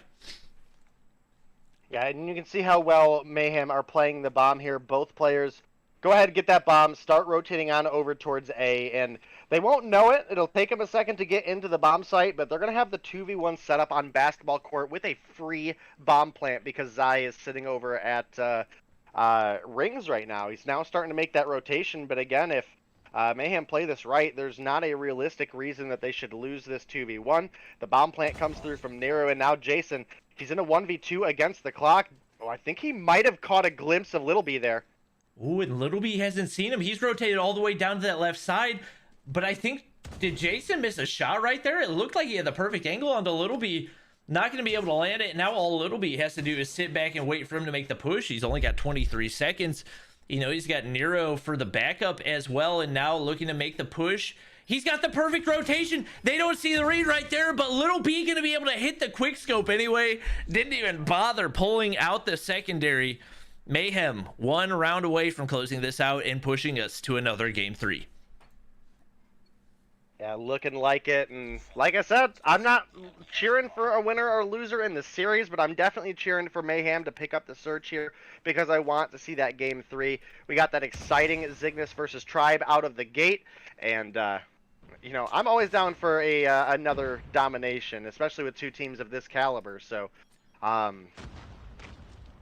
man, what a season! We're on day 1. We're on game 2 of day 1, and I am. This is the most energy I've had for COD Mobile in a long time. Yep. I don't know how Zai didn't pick up the kill on Awaken through the wall there, but Awaken gonna come through with 1. Little B finds another onto the POW, and it is looking horrible for 11T right now. Is NYSL. I mean, again, this search team is just so good, and their Dom significantly better than their Hardpoint. So they have a big opportunity where they could win game 3. And Little B's just messing around. At this point, he nearly turned on to Raven right there. Teammates able to get the trade. They still got a man advantage. Wiru trying to find a 1v3. He finds Nero and Tectonic. It's all onto space, but he's been able to clutch here before. Got the SKS in hand. I'm not sure if Wiru actually heard the shots, as I believe he's got a silencer on that sucker. He's going to be able to make the rotation into mid-map space. Has the bomb in hand, and Wiru making the rotation all the way through kitchen area, and now it's going to be space backing up and peeking. The perfect angle right there, but doesn't have the ADS in time. Wiru hits the shots right there. Going to be able to keep 11T alive a little longer. Not sure that was the right play for space, especially if you're trying to play a close angle with a DMR. We're able to outplay it right there, and that's a big round going in for 11T. Yeah, we're putting in mad work on 11T right now. 9-5 for him, tying for top frag with Little B, who's currently 9-6. And again, this is why he has built this reputation for himself in Search and Destroy. And keeping 11T in another round isn't enough to make the comeback, but it's certainly enough to give them another opportunity. But they cannot afford to make a mistake here. And it's a big opening pick for Zai, who picks up Awaken. It's going to give the 1-player advantage over to the side of 11T. DePau finds Tectonic, and 11T might have found a way to stay alive in another round. And as you say that, 2 11T players going to get picked off right there. DePau on the inside, but we got Mayhem players down below. Weir's going to be able to pick space, and Nero is just in a terrible spot right now. Has the read, but didn't get the lock on in time, and Little B now trying to find a 1v2 of his own. It looked like he actually had the angle for the wall bang right there, and Weird does not want to peek anything that he doesn't have to right now. Little B looking to make the wrap back toward the bomb. It is down right outside that entrance to basketball, and right now he's just trying to catch Weird off guard. It seems like he might have the read. He's right there, but he doesn't know that he's right around the corner. And Wiru time and time again in the right place, the right time, finds the 1v3. Last round, 2 kills there in this one as well. Now 11 kills on the board as 11D looks to make the comeback. Yeah, 11T now within 2 rounds of closing it out in a 2-0 victory. It's not going to be an easy feat, especially if Little B or Tech is able to get those opening picks they've been able to find. You can see Wiru obviously ducking for cover, knows Tectonic's up in that room. Little B gonna find Zai. That's a big opening pick there. Gets a hit mark. Yo, how do you get a hit marker on someone head glitching with a sniper? That's unreal. I think we saw that one time in stage 4 as well. Just as we see the kills go in, it's 3 for 11. Nero able to get a trade, but he's traded out as well. And now all the pressure onto Little B. He finds 1 player chasing Raven right around the corner, but he's not going to push up. Little B, 13 kills on the board. Raven making the wrap back toward Zigzag right here. He's got an angle to work with. Bombs down over toward B once again. Little B going to go ahead and pick up the MX-9 and now has a little bit more to work with in the close range. I think he might hear Raven running right here. Raven's going to go ahead and wrap back toward B as well. They're just running in circles around each other. Little B has eyes. He's got the information right now. Raven doesn't seem to know anything. Sees him perfectly right there. Not going to swap to the sniper. Interestingly enough, and that's going to give away information when he picks up the bomb right there. Raven didn't see him! What? Raven didn't see him! That's a free bomb plant for Little B. I don't know if it's the play, but it works out. And now Raven looked right at Little B, didn't see Did he a dang did he thing. not I see him just go don't- up toward laundry either? Oh my goodness! I don't know This what is- Little B's this is looking for right amazing. now. This is What amazing for in so the- many reasons, but Raven able to clutch it up. My goodness. He's just staring at the bomb. I mean, I'd be staring at the bomb too. Oh my gosh, that was the most bizarre timing-esque round that I have ever seen. And now we've got ourselves a round 11. It looked like Mayhem had it on lock. What was it? 5-2 in the S&D. Now 3 rounds in a row. Going in for 11T right here, and they've got a shot at closing this out in 2. Would definitely be disastrous for Mayhem giving up this many points. Definitely don't want that happening this early on, especially in your primary game mode, and they know that there's a heavy defense over on B. They don't want anything to do with it. Especially 11D. when Little B is dropping 13 kills and Naru has 10 on the board. You've got to win these. And right now, just not a whole lot of defense over on A, but obviously Little B has the read right here. If he can get into position, might be able to find a snipe, and not going to see anybody, but we're going to find kill number 1 onto Nero. Usually planting the bomb right now. Little B seems to have the information. He's going to be able to find the pick. Comes down the stairs, but maybe a little over aggressive right here. That is not the play. I mean, that's just not the play. Straight up. I don't know why you try to make that push downstairs, and now Space is left all by himself. He's got a Holger, which is able to find 4 kills, but it's not going to be easy to do. And Raven peeking around the corner finds the kill. And wow, what a comeback. 4 rounds in a row, going in for 11D to take the 2-0 win. Yeah, we were starting to think that was going to be a game 3, and unfortunately, all hope slips away for Mayhem as 11T make the comeback in Search. And again, it's not many teams that can beat Mayhem in Search, so that is a big testament to how strong this 11T roster is. They also came through with the, 71 or 61 point win in the Hardpoint, so 11T going to pick up the first 2-0 victory of the season, and Mayhem definitely got to figure out what's going on, because yikes, you can't be called the #1 search and destroy team in North America and then give up 4 straight rounds in a row to a team playing from out of the region. So that's a rough one. Yeah, and I mean, we don't call We're a Legend of Search and Destroy for no reason. Comes through with 14 kills right there, carries his team to a victory, and despite the 14 kills for Little B, definitely a very questionable play. I mean, Sniper walking down those basketball stairs when you know there's 4 players on the inside of basketball court, it costs them big time. They do drop 2-0 in their first game of the season. Ladies and gentlemen, we still got another banger match for you guys ahead tonight. As obviously up next, we do have ARP Gaming, who came first place in North America, going up against Seminal. Not quite, I won't call them the young gods, but there's a lot of young talent on that team, and I'm excited to watch these two go up against each other. Yeah, you're definitely right, and yeah, I'm super hyped for this season. I mean, last season we had 3, maybe 4 teams that were really, really good in North America, and it was a matter of just almost every week was them against the lower half, them against the lower half, them against the lower half. I think all of the really good games happened in like a single week span, where like Tuesday had one set of the top 4, and Thursday had the other set of the top 4 facing off against each other. And other than that, it was pretty rough. So I'm glad this season is looking solid. We've got at least 6 phenomenal teams.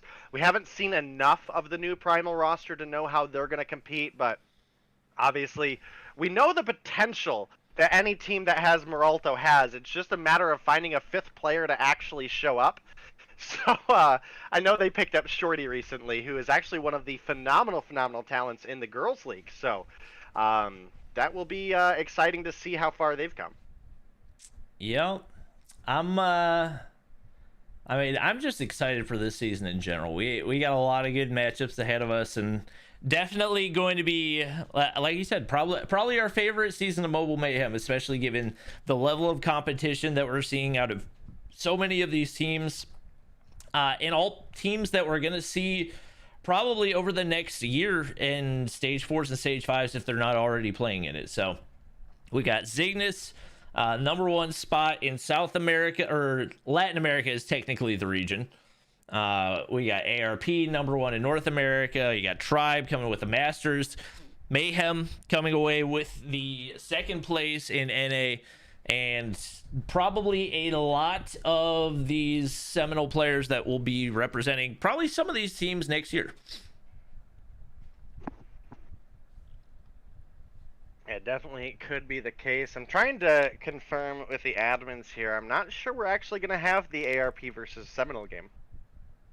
Oh, really? I'm trying to figure out why. Well, that would be disappointing. It would be very disappointing because I was super excited for that matchup. For months, we have said that Seminal is one of those teams that can compete with the top of North America, and what better competition to have them up against than the team that just came away with 1st place in Stage 4. So I'm mega disappointed. Okay, looks like ARP is not going to play. Unfortunate. I think we have a ad and a short break to run while we try to get the last team in. Yep. Oh yeah, you're right. Thank you, Day. Let me get that set up. We'll do this. Bada bing, bada boom. Be right back, guys.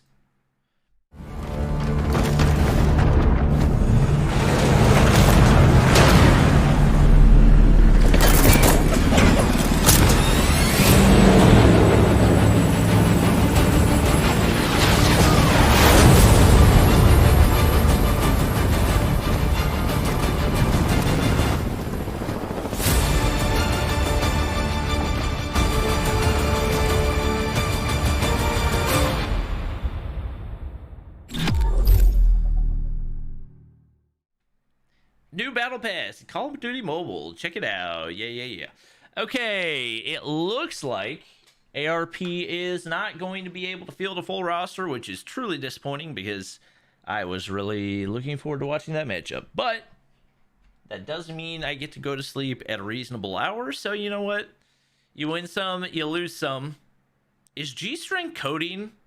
Is that the same person? I believe so, yeah. Okay. Yes. I just recognized that profile pic, so I was curious. Yep, and the fact that he always has an inappropriate name. Uh-huh, yeah. Always. Totally. All right, so our final match of the night is going to be Devious versus Primal. Obviously, Primal, I would say that you watched them play in Stage 4, but they weren't able to field a full roster, so... there will be a few players on here that you'll recognize, obviously. Meralto, team captain. Honestly, not even his fault that they didn't get to play. It was mainly Game Battle's fault. And Jenik changed his name back. Thank goodness. Oh my god. What was it before? I did not want to call him Chicken Mommy all season long. He left the lobby so that he could go ahead and change his name back to Chicken Mommy. I hope not. I felt so silly casting him under that name throughout the qualifiers. All right. Octane is saying we're playing the last game? Wait, what? I can't tell if he's being serious or not. Well, that would be cool. Admins, can you let me know? They're trying to? Okay. Cool. That would be awesome if ARP were able to play in Game 4. All right. Well, we will... Look, guys, we don't want to DQ that match either. If we can get them an opportunity to play in the 4th match, we'll do it for you, because that's going to be a great, great game. Yeah. Hopefully we can get that one for you guys. We are getting our... we got Rihan loaded in for Devious, so he's a player that's been pretty solid in the search and destroy at the very least. Obviously, Reckless, Meralto, been around for a while. I think Waze has. I think he spelled his name differently like every season, but I think he has been Waze. I mean, that seems reasonable, yeah. But just one more player to load in, and we should be good to go. It is going to be Hardpoint on Summit, taking a look at our maps and bans real quick. Hardpoint Summit Game 1, Hackney S&D Game 2. That'll be an interesting one. Standoff, Domination for Game 3. Bans on the Sparrow and the Annihilator. Pretty much the normal. Probably going to see a lot of kinetic armor. Maybe a couple death machines. I don't think we saw any death machines when kinetic armor wasn't banned, now that I think about it. So, should definitely be interesting to watch. And, Why would you death machine with the Annihilator on the board? Wait, is the Annihilator on the board? No, it's been. No, I'm saying for our last matchup. Oh, in yeah, general. yeah.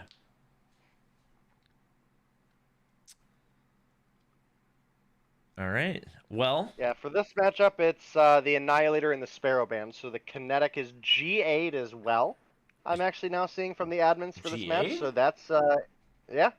wait, where do you That's see what that? they have for Devious versus Primal. Huh. Here, I'll,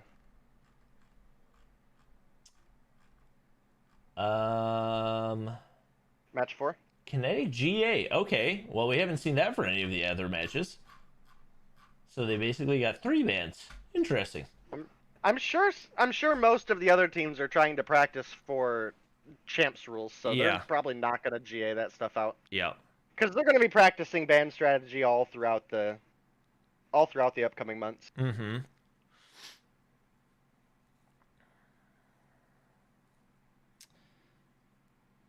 Bobby, send me a pizza with pineapple. No, I don't think I will. Best of luck to you, though. All right, we got mangoes loaded in for Primal. So once we get everybody ready up, we should be good to hop into the Hardpoint on Summit.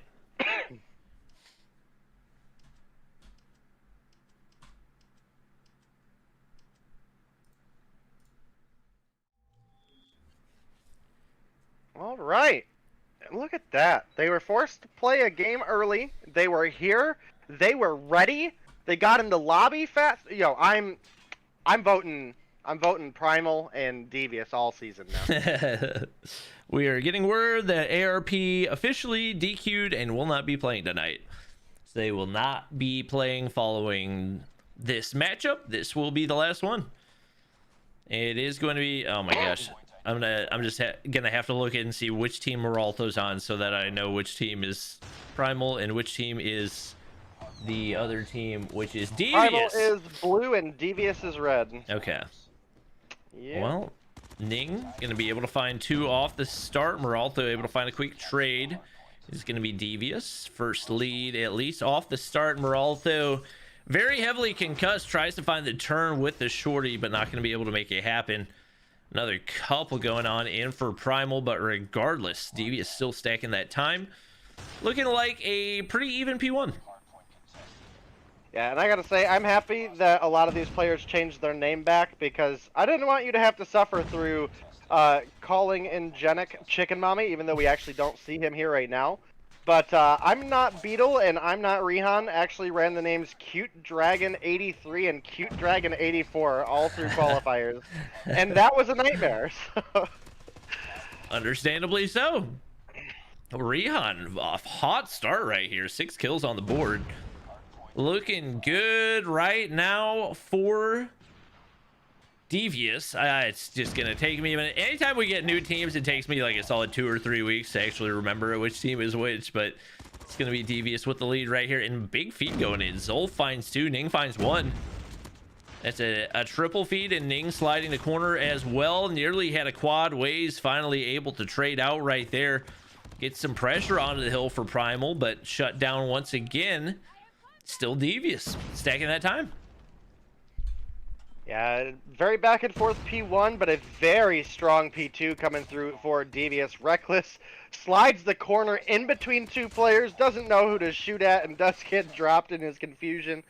And it is a retake here for Moralto. Reckless now starting to push up with him, might find 1, able to get an assist, but Beetle comes through with the 3-piece. And that's going to be control retaken for the side of Devious, as well as they have spawns for P3, so they could be in a really good position. And this is another reason why I do not like the 150 hard points, because if you have a solid P3 and P4 here, like, those are the deciding points on this map, right? Like, even if you have a bad P1 or P2, if you get rotations for P3 and P4, you are set. And okay. we do see right now the spawn flip comes through. Primal, they're gonna grab it. Yeah, it's okay, because COD Mobile has decided to gift the spawns to Primal right now, so they are chilling, and they are actually going to be able to get control of the hardpoint. Like I said, this is just a weird position to be in. Meralto baits out the Pred missile there, but does still pick up ways. Meralto gonna knock G-String off the death machine there. Finds another in Zulf. And the retake comes through once again for Primal. Yeah, they are able to get the scrap time right there. G-String waiting on the opposite side, able to hit one. Meralto's gonna drop and spawn all the way back across the map, and these can be some of the more punishing hardpoint spawns if you're not able to go ahead and get the flip. It's Reckless trying to push up, see if he can find a few to be able to get that push, but Zulf is waiting, holding down that spawn control. He's not letting anybody get anywhere close. Fusey tries to push on up, not gonna happen. Meralto, death machine in hand. He said, I'm not gonna run kinetic armor, and it does not pay off as he gets shut down as well. Zulf making some big plays for his team right here. Is, I mean, once again, just nobody making a push to really take him out. They're pretty content to let him play barrels right here and just continue sliding those corners, getting the kills. He finds another 13 on the board. There's a sentry gun down. He finally drops to Waze. As the one time he goes ahead and leaves barrels, they lose spawn control. Yeah, Meralto 12 kills on the board, looking to try to make a break, but can't quite find it. Gonna get an assist there. Zulf gonna slide through, finds another 2. He's been crazy good for the side of Devious so far this game. He's got 15 on the board, but Rehan and Beetle with 18 and 19 respectively. Basically double positive on both. Beetle's sitting down 1 right now, but still in a good spot. Picks up kill number 20 there. And this is not looking good for the side of Primal, but they have a lot of sniping talent for their search and destroy between Meralto, Reckless. If they still have Shorty on the team, that could be a really good tool to have as well. And what a great cluster strike coming out of Beetle there. The cut off on that rotation picks up 2, and there's just nothing Primal can do to make the rotation. That's going to be a game win for the side of Devious. Yeah, they just really haven't even been able to convert on the death machines, and man, there weren't a whole lot of players on Devious that I recognize, but they came out guns blazing right there. Definitely looking to be the stronger respawn team as they get the win. What was it, 150 to 68, and just completely outslaying this Primal team who had nobody close to being in the positive. Mango's more than double negative, Reckless more than double negative, and they just had no type of momentum as Devious dominated that entire map.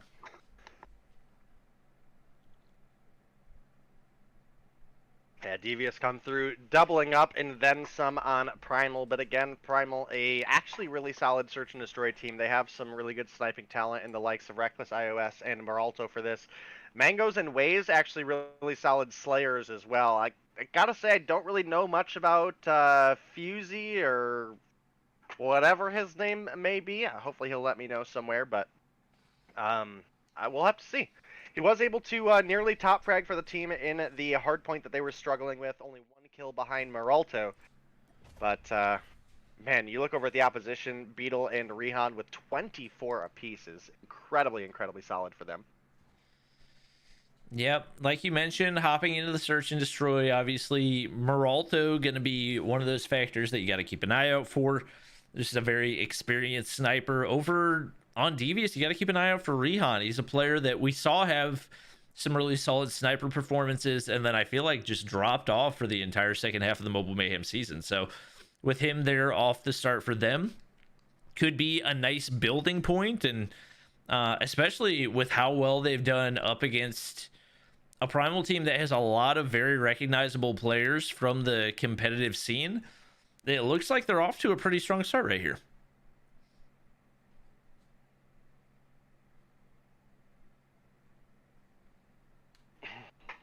getting ready to get into game 2. Hopefully for Primal, they're able to find a little bit of ground and push us to a game 3 to keep the action going. And they have a big opportunity to.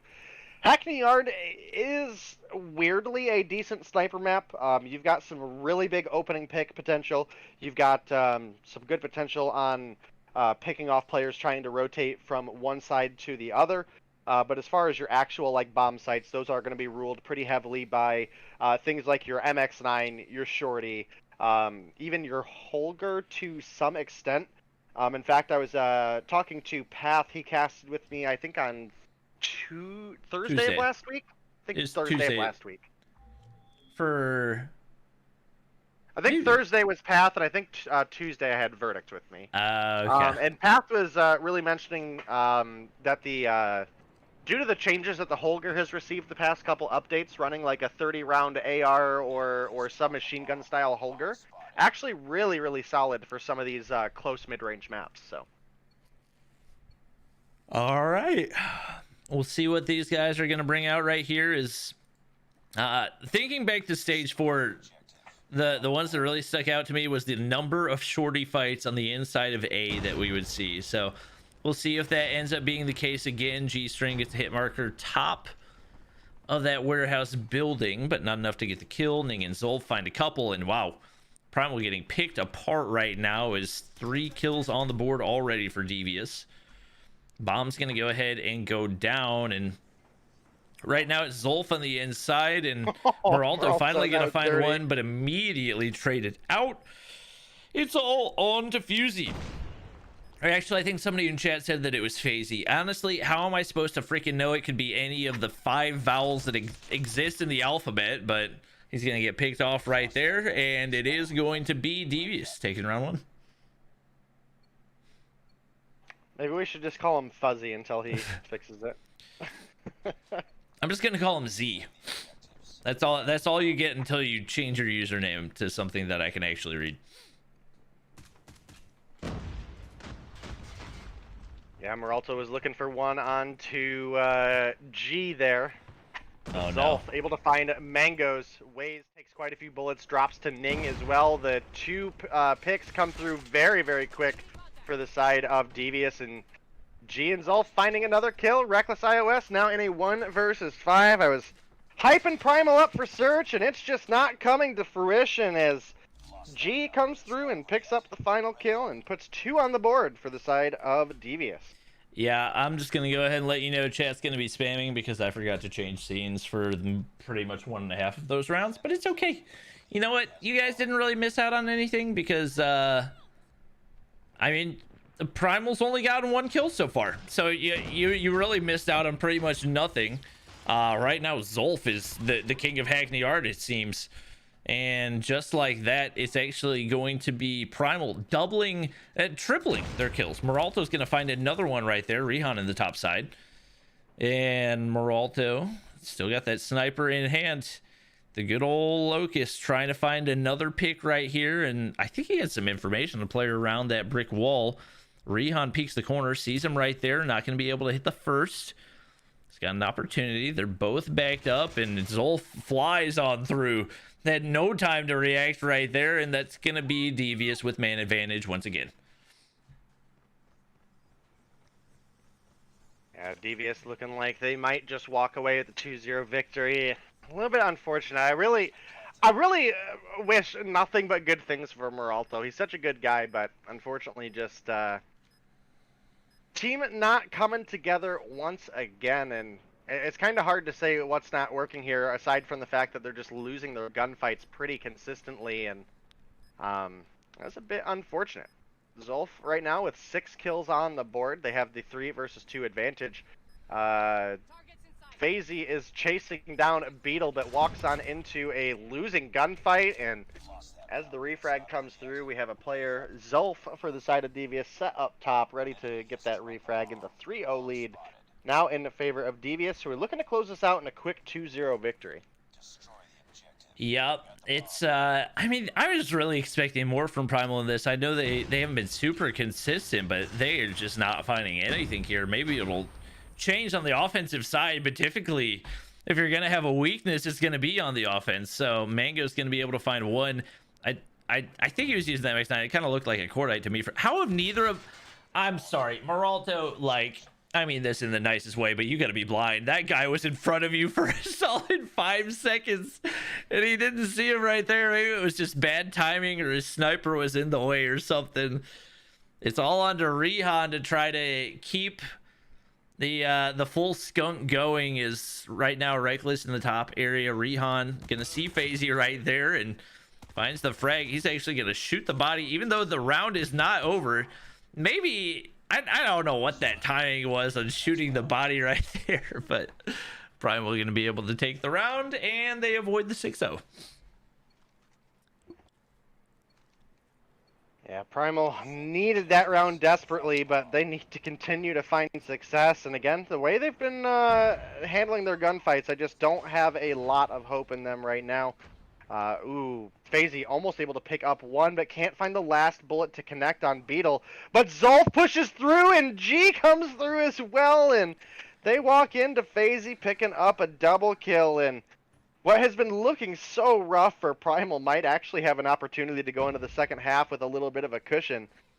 As you can see, Ning is pushing up with the bomb, but isn't quite ready to try to go for that plant. We do have Beetle pushing up from behind, might be looking to pick up the kill onto Reckless iOS, but have to see if he can find the bullets to connect. Finds one, but FaZe is there to find another. 4 kills on the board for him. AMAX coming through strong for him. I had 3 of his 4 kills coming in this round alone. Rihan's right on the inside of offices right there, but the timing not there for him, and they've still got an opportunity. Ning's got the bomb in hand. He's way down, pretty close to the B side right now, but not a whole lot of opportunity to actually peek out right here. And they're just hoping somebody runs through, makes a mistake, feeds them a free kill, but it's going to be Waze finding Rihan right there. And looking like we have yet another Primal round going on in. They struggled big time off the start. What was it? A total of like 4 kills through the first 3 rounds. Ning, I'm just going to go ahead and let you know that is not the range to take a gunfight with the MX9. It's really strong in the close range, but back there, you might as well just not even shoot. Just back it up and find a different spot. He's going to get picked off right there. And switching in the half, much closer than expected. 2-3. Yeah, it was starting to look like Devious were just going to walk away with it, but Primal aren't done. They're putting up a fight here. This might have been way too aggressive of an A-side push for them, though. And they lose out again on those 2 prime gunfights, and now the bomb is down in just like the most horrendous location in a 2 versus 5. Yeah, definitely less than ideal. There's no way they clutch this round up with that bomb position. Just not a chance. Maybe if Devious makes a really stupid play, or Meralto hits like a god tier 3 wall bangs, then there's an opportunity. And he's got a good idea with that nade play, but there's nobody over there, so obviously the pick not going to go through. There's a player in the corner. He's going to die right here. Zolf actually doesn't capitalize. Now Meralto going to sit at the bottom of the stairs, hope he peeks. Give him a shorty shot for free, and he's going to spot Zolf right there. Slowly repeat. Oh my god, this is just painfully slow right now. You're going to be able to find Zolf, but a 1v... Ooh! Oh no! The quick scope in the follow-up! Could he have a 1v5 on his hands right now? Yo, if he does, I will donate 5 subs. Alright, you heard it here first, chat. 5 cents if Meralto clutches a 1v5. He's got 4 kills on the board right here. Rihan right down below, slides across. He goes for the sniper jump shot. It wasn't meant to be. I'm not Beetle. Drops him off. And now Devious trying to pick that momentum back up. Yeah, that was just such a rough position for the bomb to be in. If you lose out on a couple on that first trade and you still have control of bomb, okay, no big deal. You know the enemy's in A. You can maybe make a push over to B, pick a couple players off as they rotate. But when the bomb is down in a position where like 4 popular angles to defend from are just staring at, that's pretty rough. And oh, Meralto, you got to land that one. Rihan going to pick up 1 onto Reckless iOS. But again, at least bomb isn't down in a terrible position, and you can see Meralto looking for the wall bangs. We've referred to him as kind of like a wall bang master before on, you know, maps like Standoff. Way's gonna find 2 before he drops, though. That's gonna make it look a little bit more doable, as it's now a 2 versus 3. But as I say that, G is gonna pick up the kill on Mangoes. It's now a 1 versus 3. Meralto pushing in with the shorty. It's definitely doable. Finds 1. Ooh, and the movement right there to be able to hop up to the top side. He's going to be able to evade. I think he hears one player down below. The worst time possible to pull it. How did he still get the kill? How do you not take him out right there? He swapped between 2 weapons, and you still didn't land a shot. Now Meralto, he's in a 1v1. Ning right down below, and it seems like Meralto has a hunch. He slides through. He clutches it up right there. What a huge round for Primal. Meralto absolutely needed that clutch right there. Put 7 on the board to do so. And what a ginormous clutch round for Primal. Brings it back to a 3-4. They are still in this. We were looking at a 3-0 lead not long ago, and Primal somehow find a way to find 3 out of the last 4 rounds. That was... I just couldn't believe that. I didn't think it was going to be possible, but with Meralto, anything is possible. G-String gonna find Mangoes right there. 2 kills off the bat for this Devious team. It's gonna be G-String finding another, and now the pressure on to Waze and Reckless. A 2v4. They need a pick here. No real map control. Waze stuck in the bottom of office. Reckless working the stairs. Right now, they could potentially make a play for this B side if they wanted to, and I'm not sure what this nade play to the outside is. Didn't really seem to have any information on somebody outside. G-String making his way on through. Waze wins the gunfight right there. Suddenly a little bit more of a doable situation.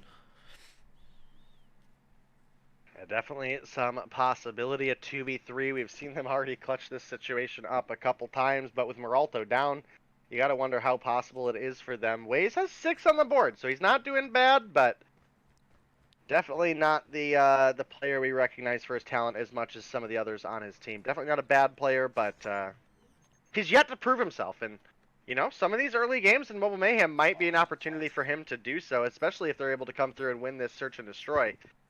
They get the bomb plant down. This is one of those things I was mentioning earlier. If you lose the gunfights on A and you have control of the bomb, you can at least rotate over, get the bomb plant, force your enemies to play against the clock, maybe pick up a couple kills on players rotating over, but Waze, he's in a weird position to defend here, has a couple angles he's got to watch, and by all means should have lost that gunfight, ends up dropping to Rehan anyway. It's now Reckless iOS, gets the bomb plant, or gets the stop on the bomb defuse, now rotating over looking for Ning, gonna find a kill in a round, clutched up for Primal once again. Oh my gosh. I can't believe what 3-0? 3-0 off the start with a total of 4 kills in play for this Primal team, and they've come storming back. What a clutch up right there. I feel like there's been multiple 2v4s that we've seen. I think the last 2 rounds have been 2v4s for them that they've won, and just finding these huge plays time and time again. And right now, Devious just kind of falling apart at the seams. We got Beetle with 8, G-String with 8, Zolf with 8. Nobody above 7, but just the timing has been there and the clutch plays have been there for Primal. Mangoes hasn't even passed the 2 kill mark, but somehow still able to make things happen. Right now, the bomb in the hands of Waze. And right now, this A control is looking just deadly if you're Devious. Yeah, and I'm kind of surprised at this point that Primal haven't just said, okay, if you guys are going to hard defend A that bad, A, then we're just going to push B. Because if you look, every single round, it is literally only Coding going over to defend the B side bomb.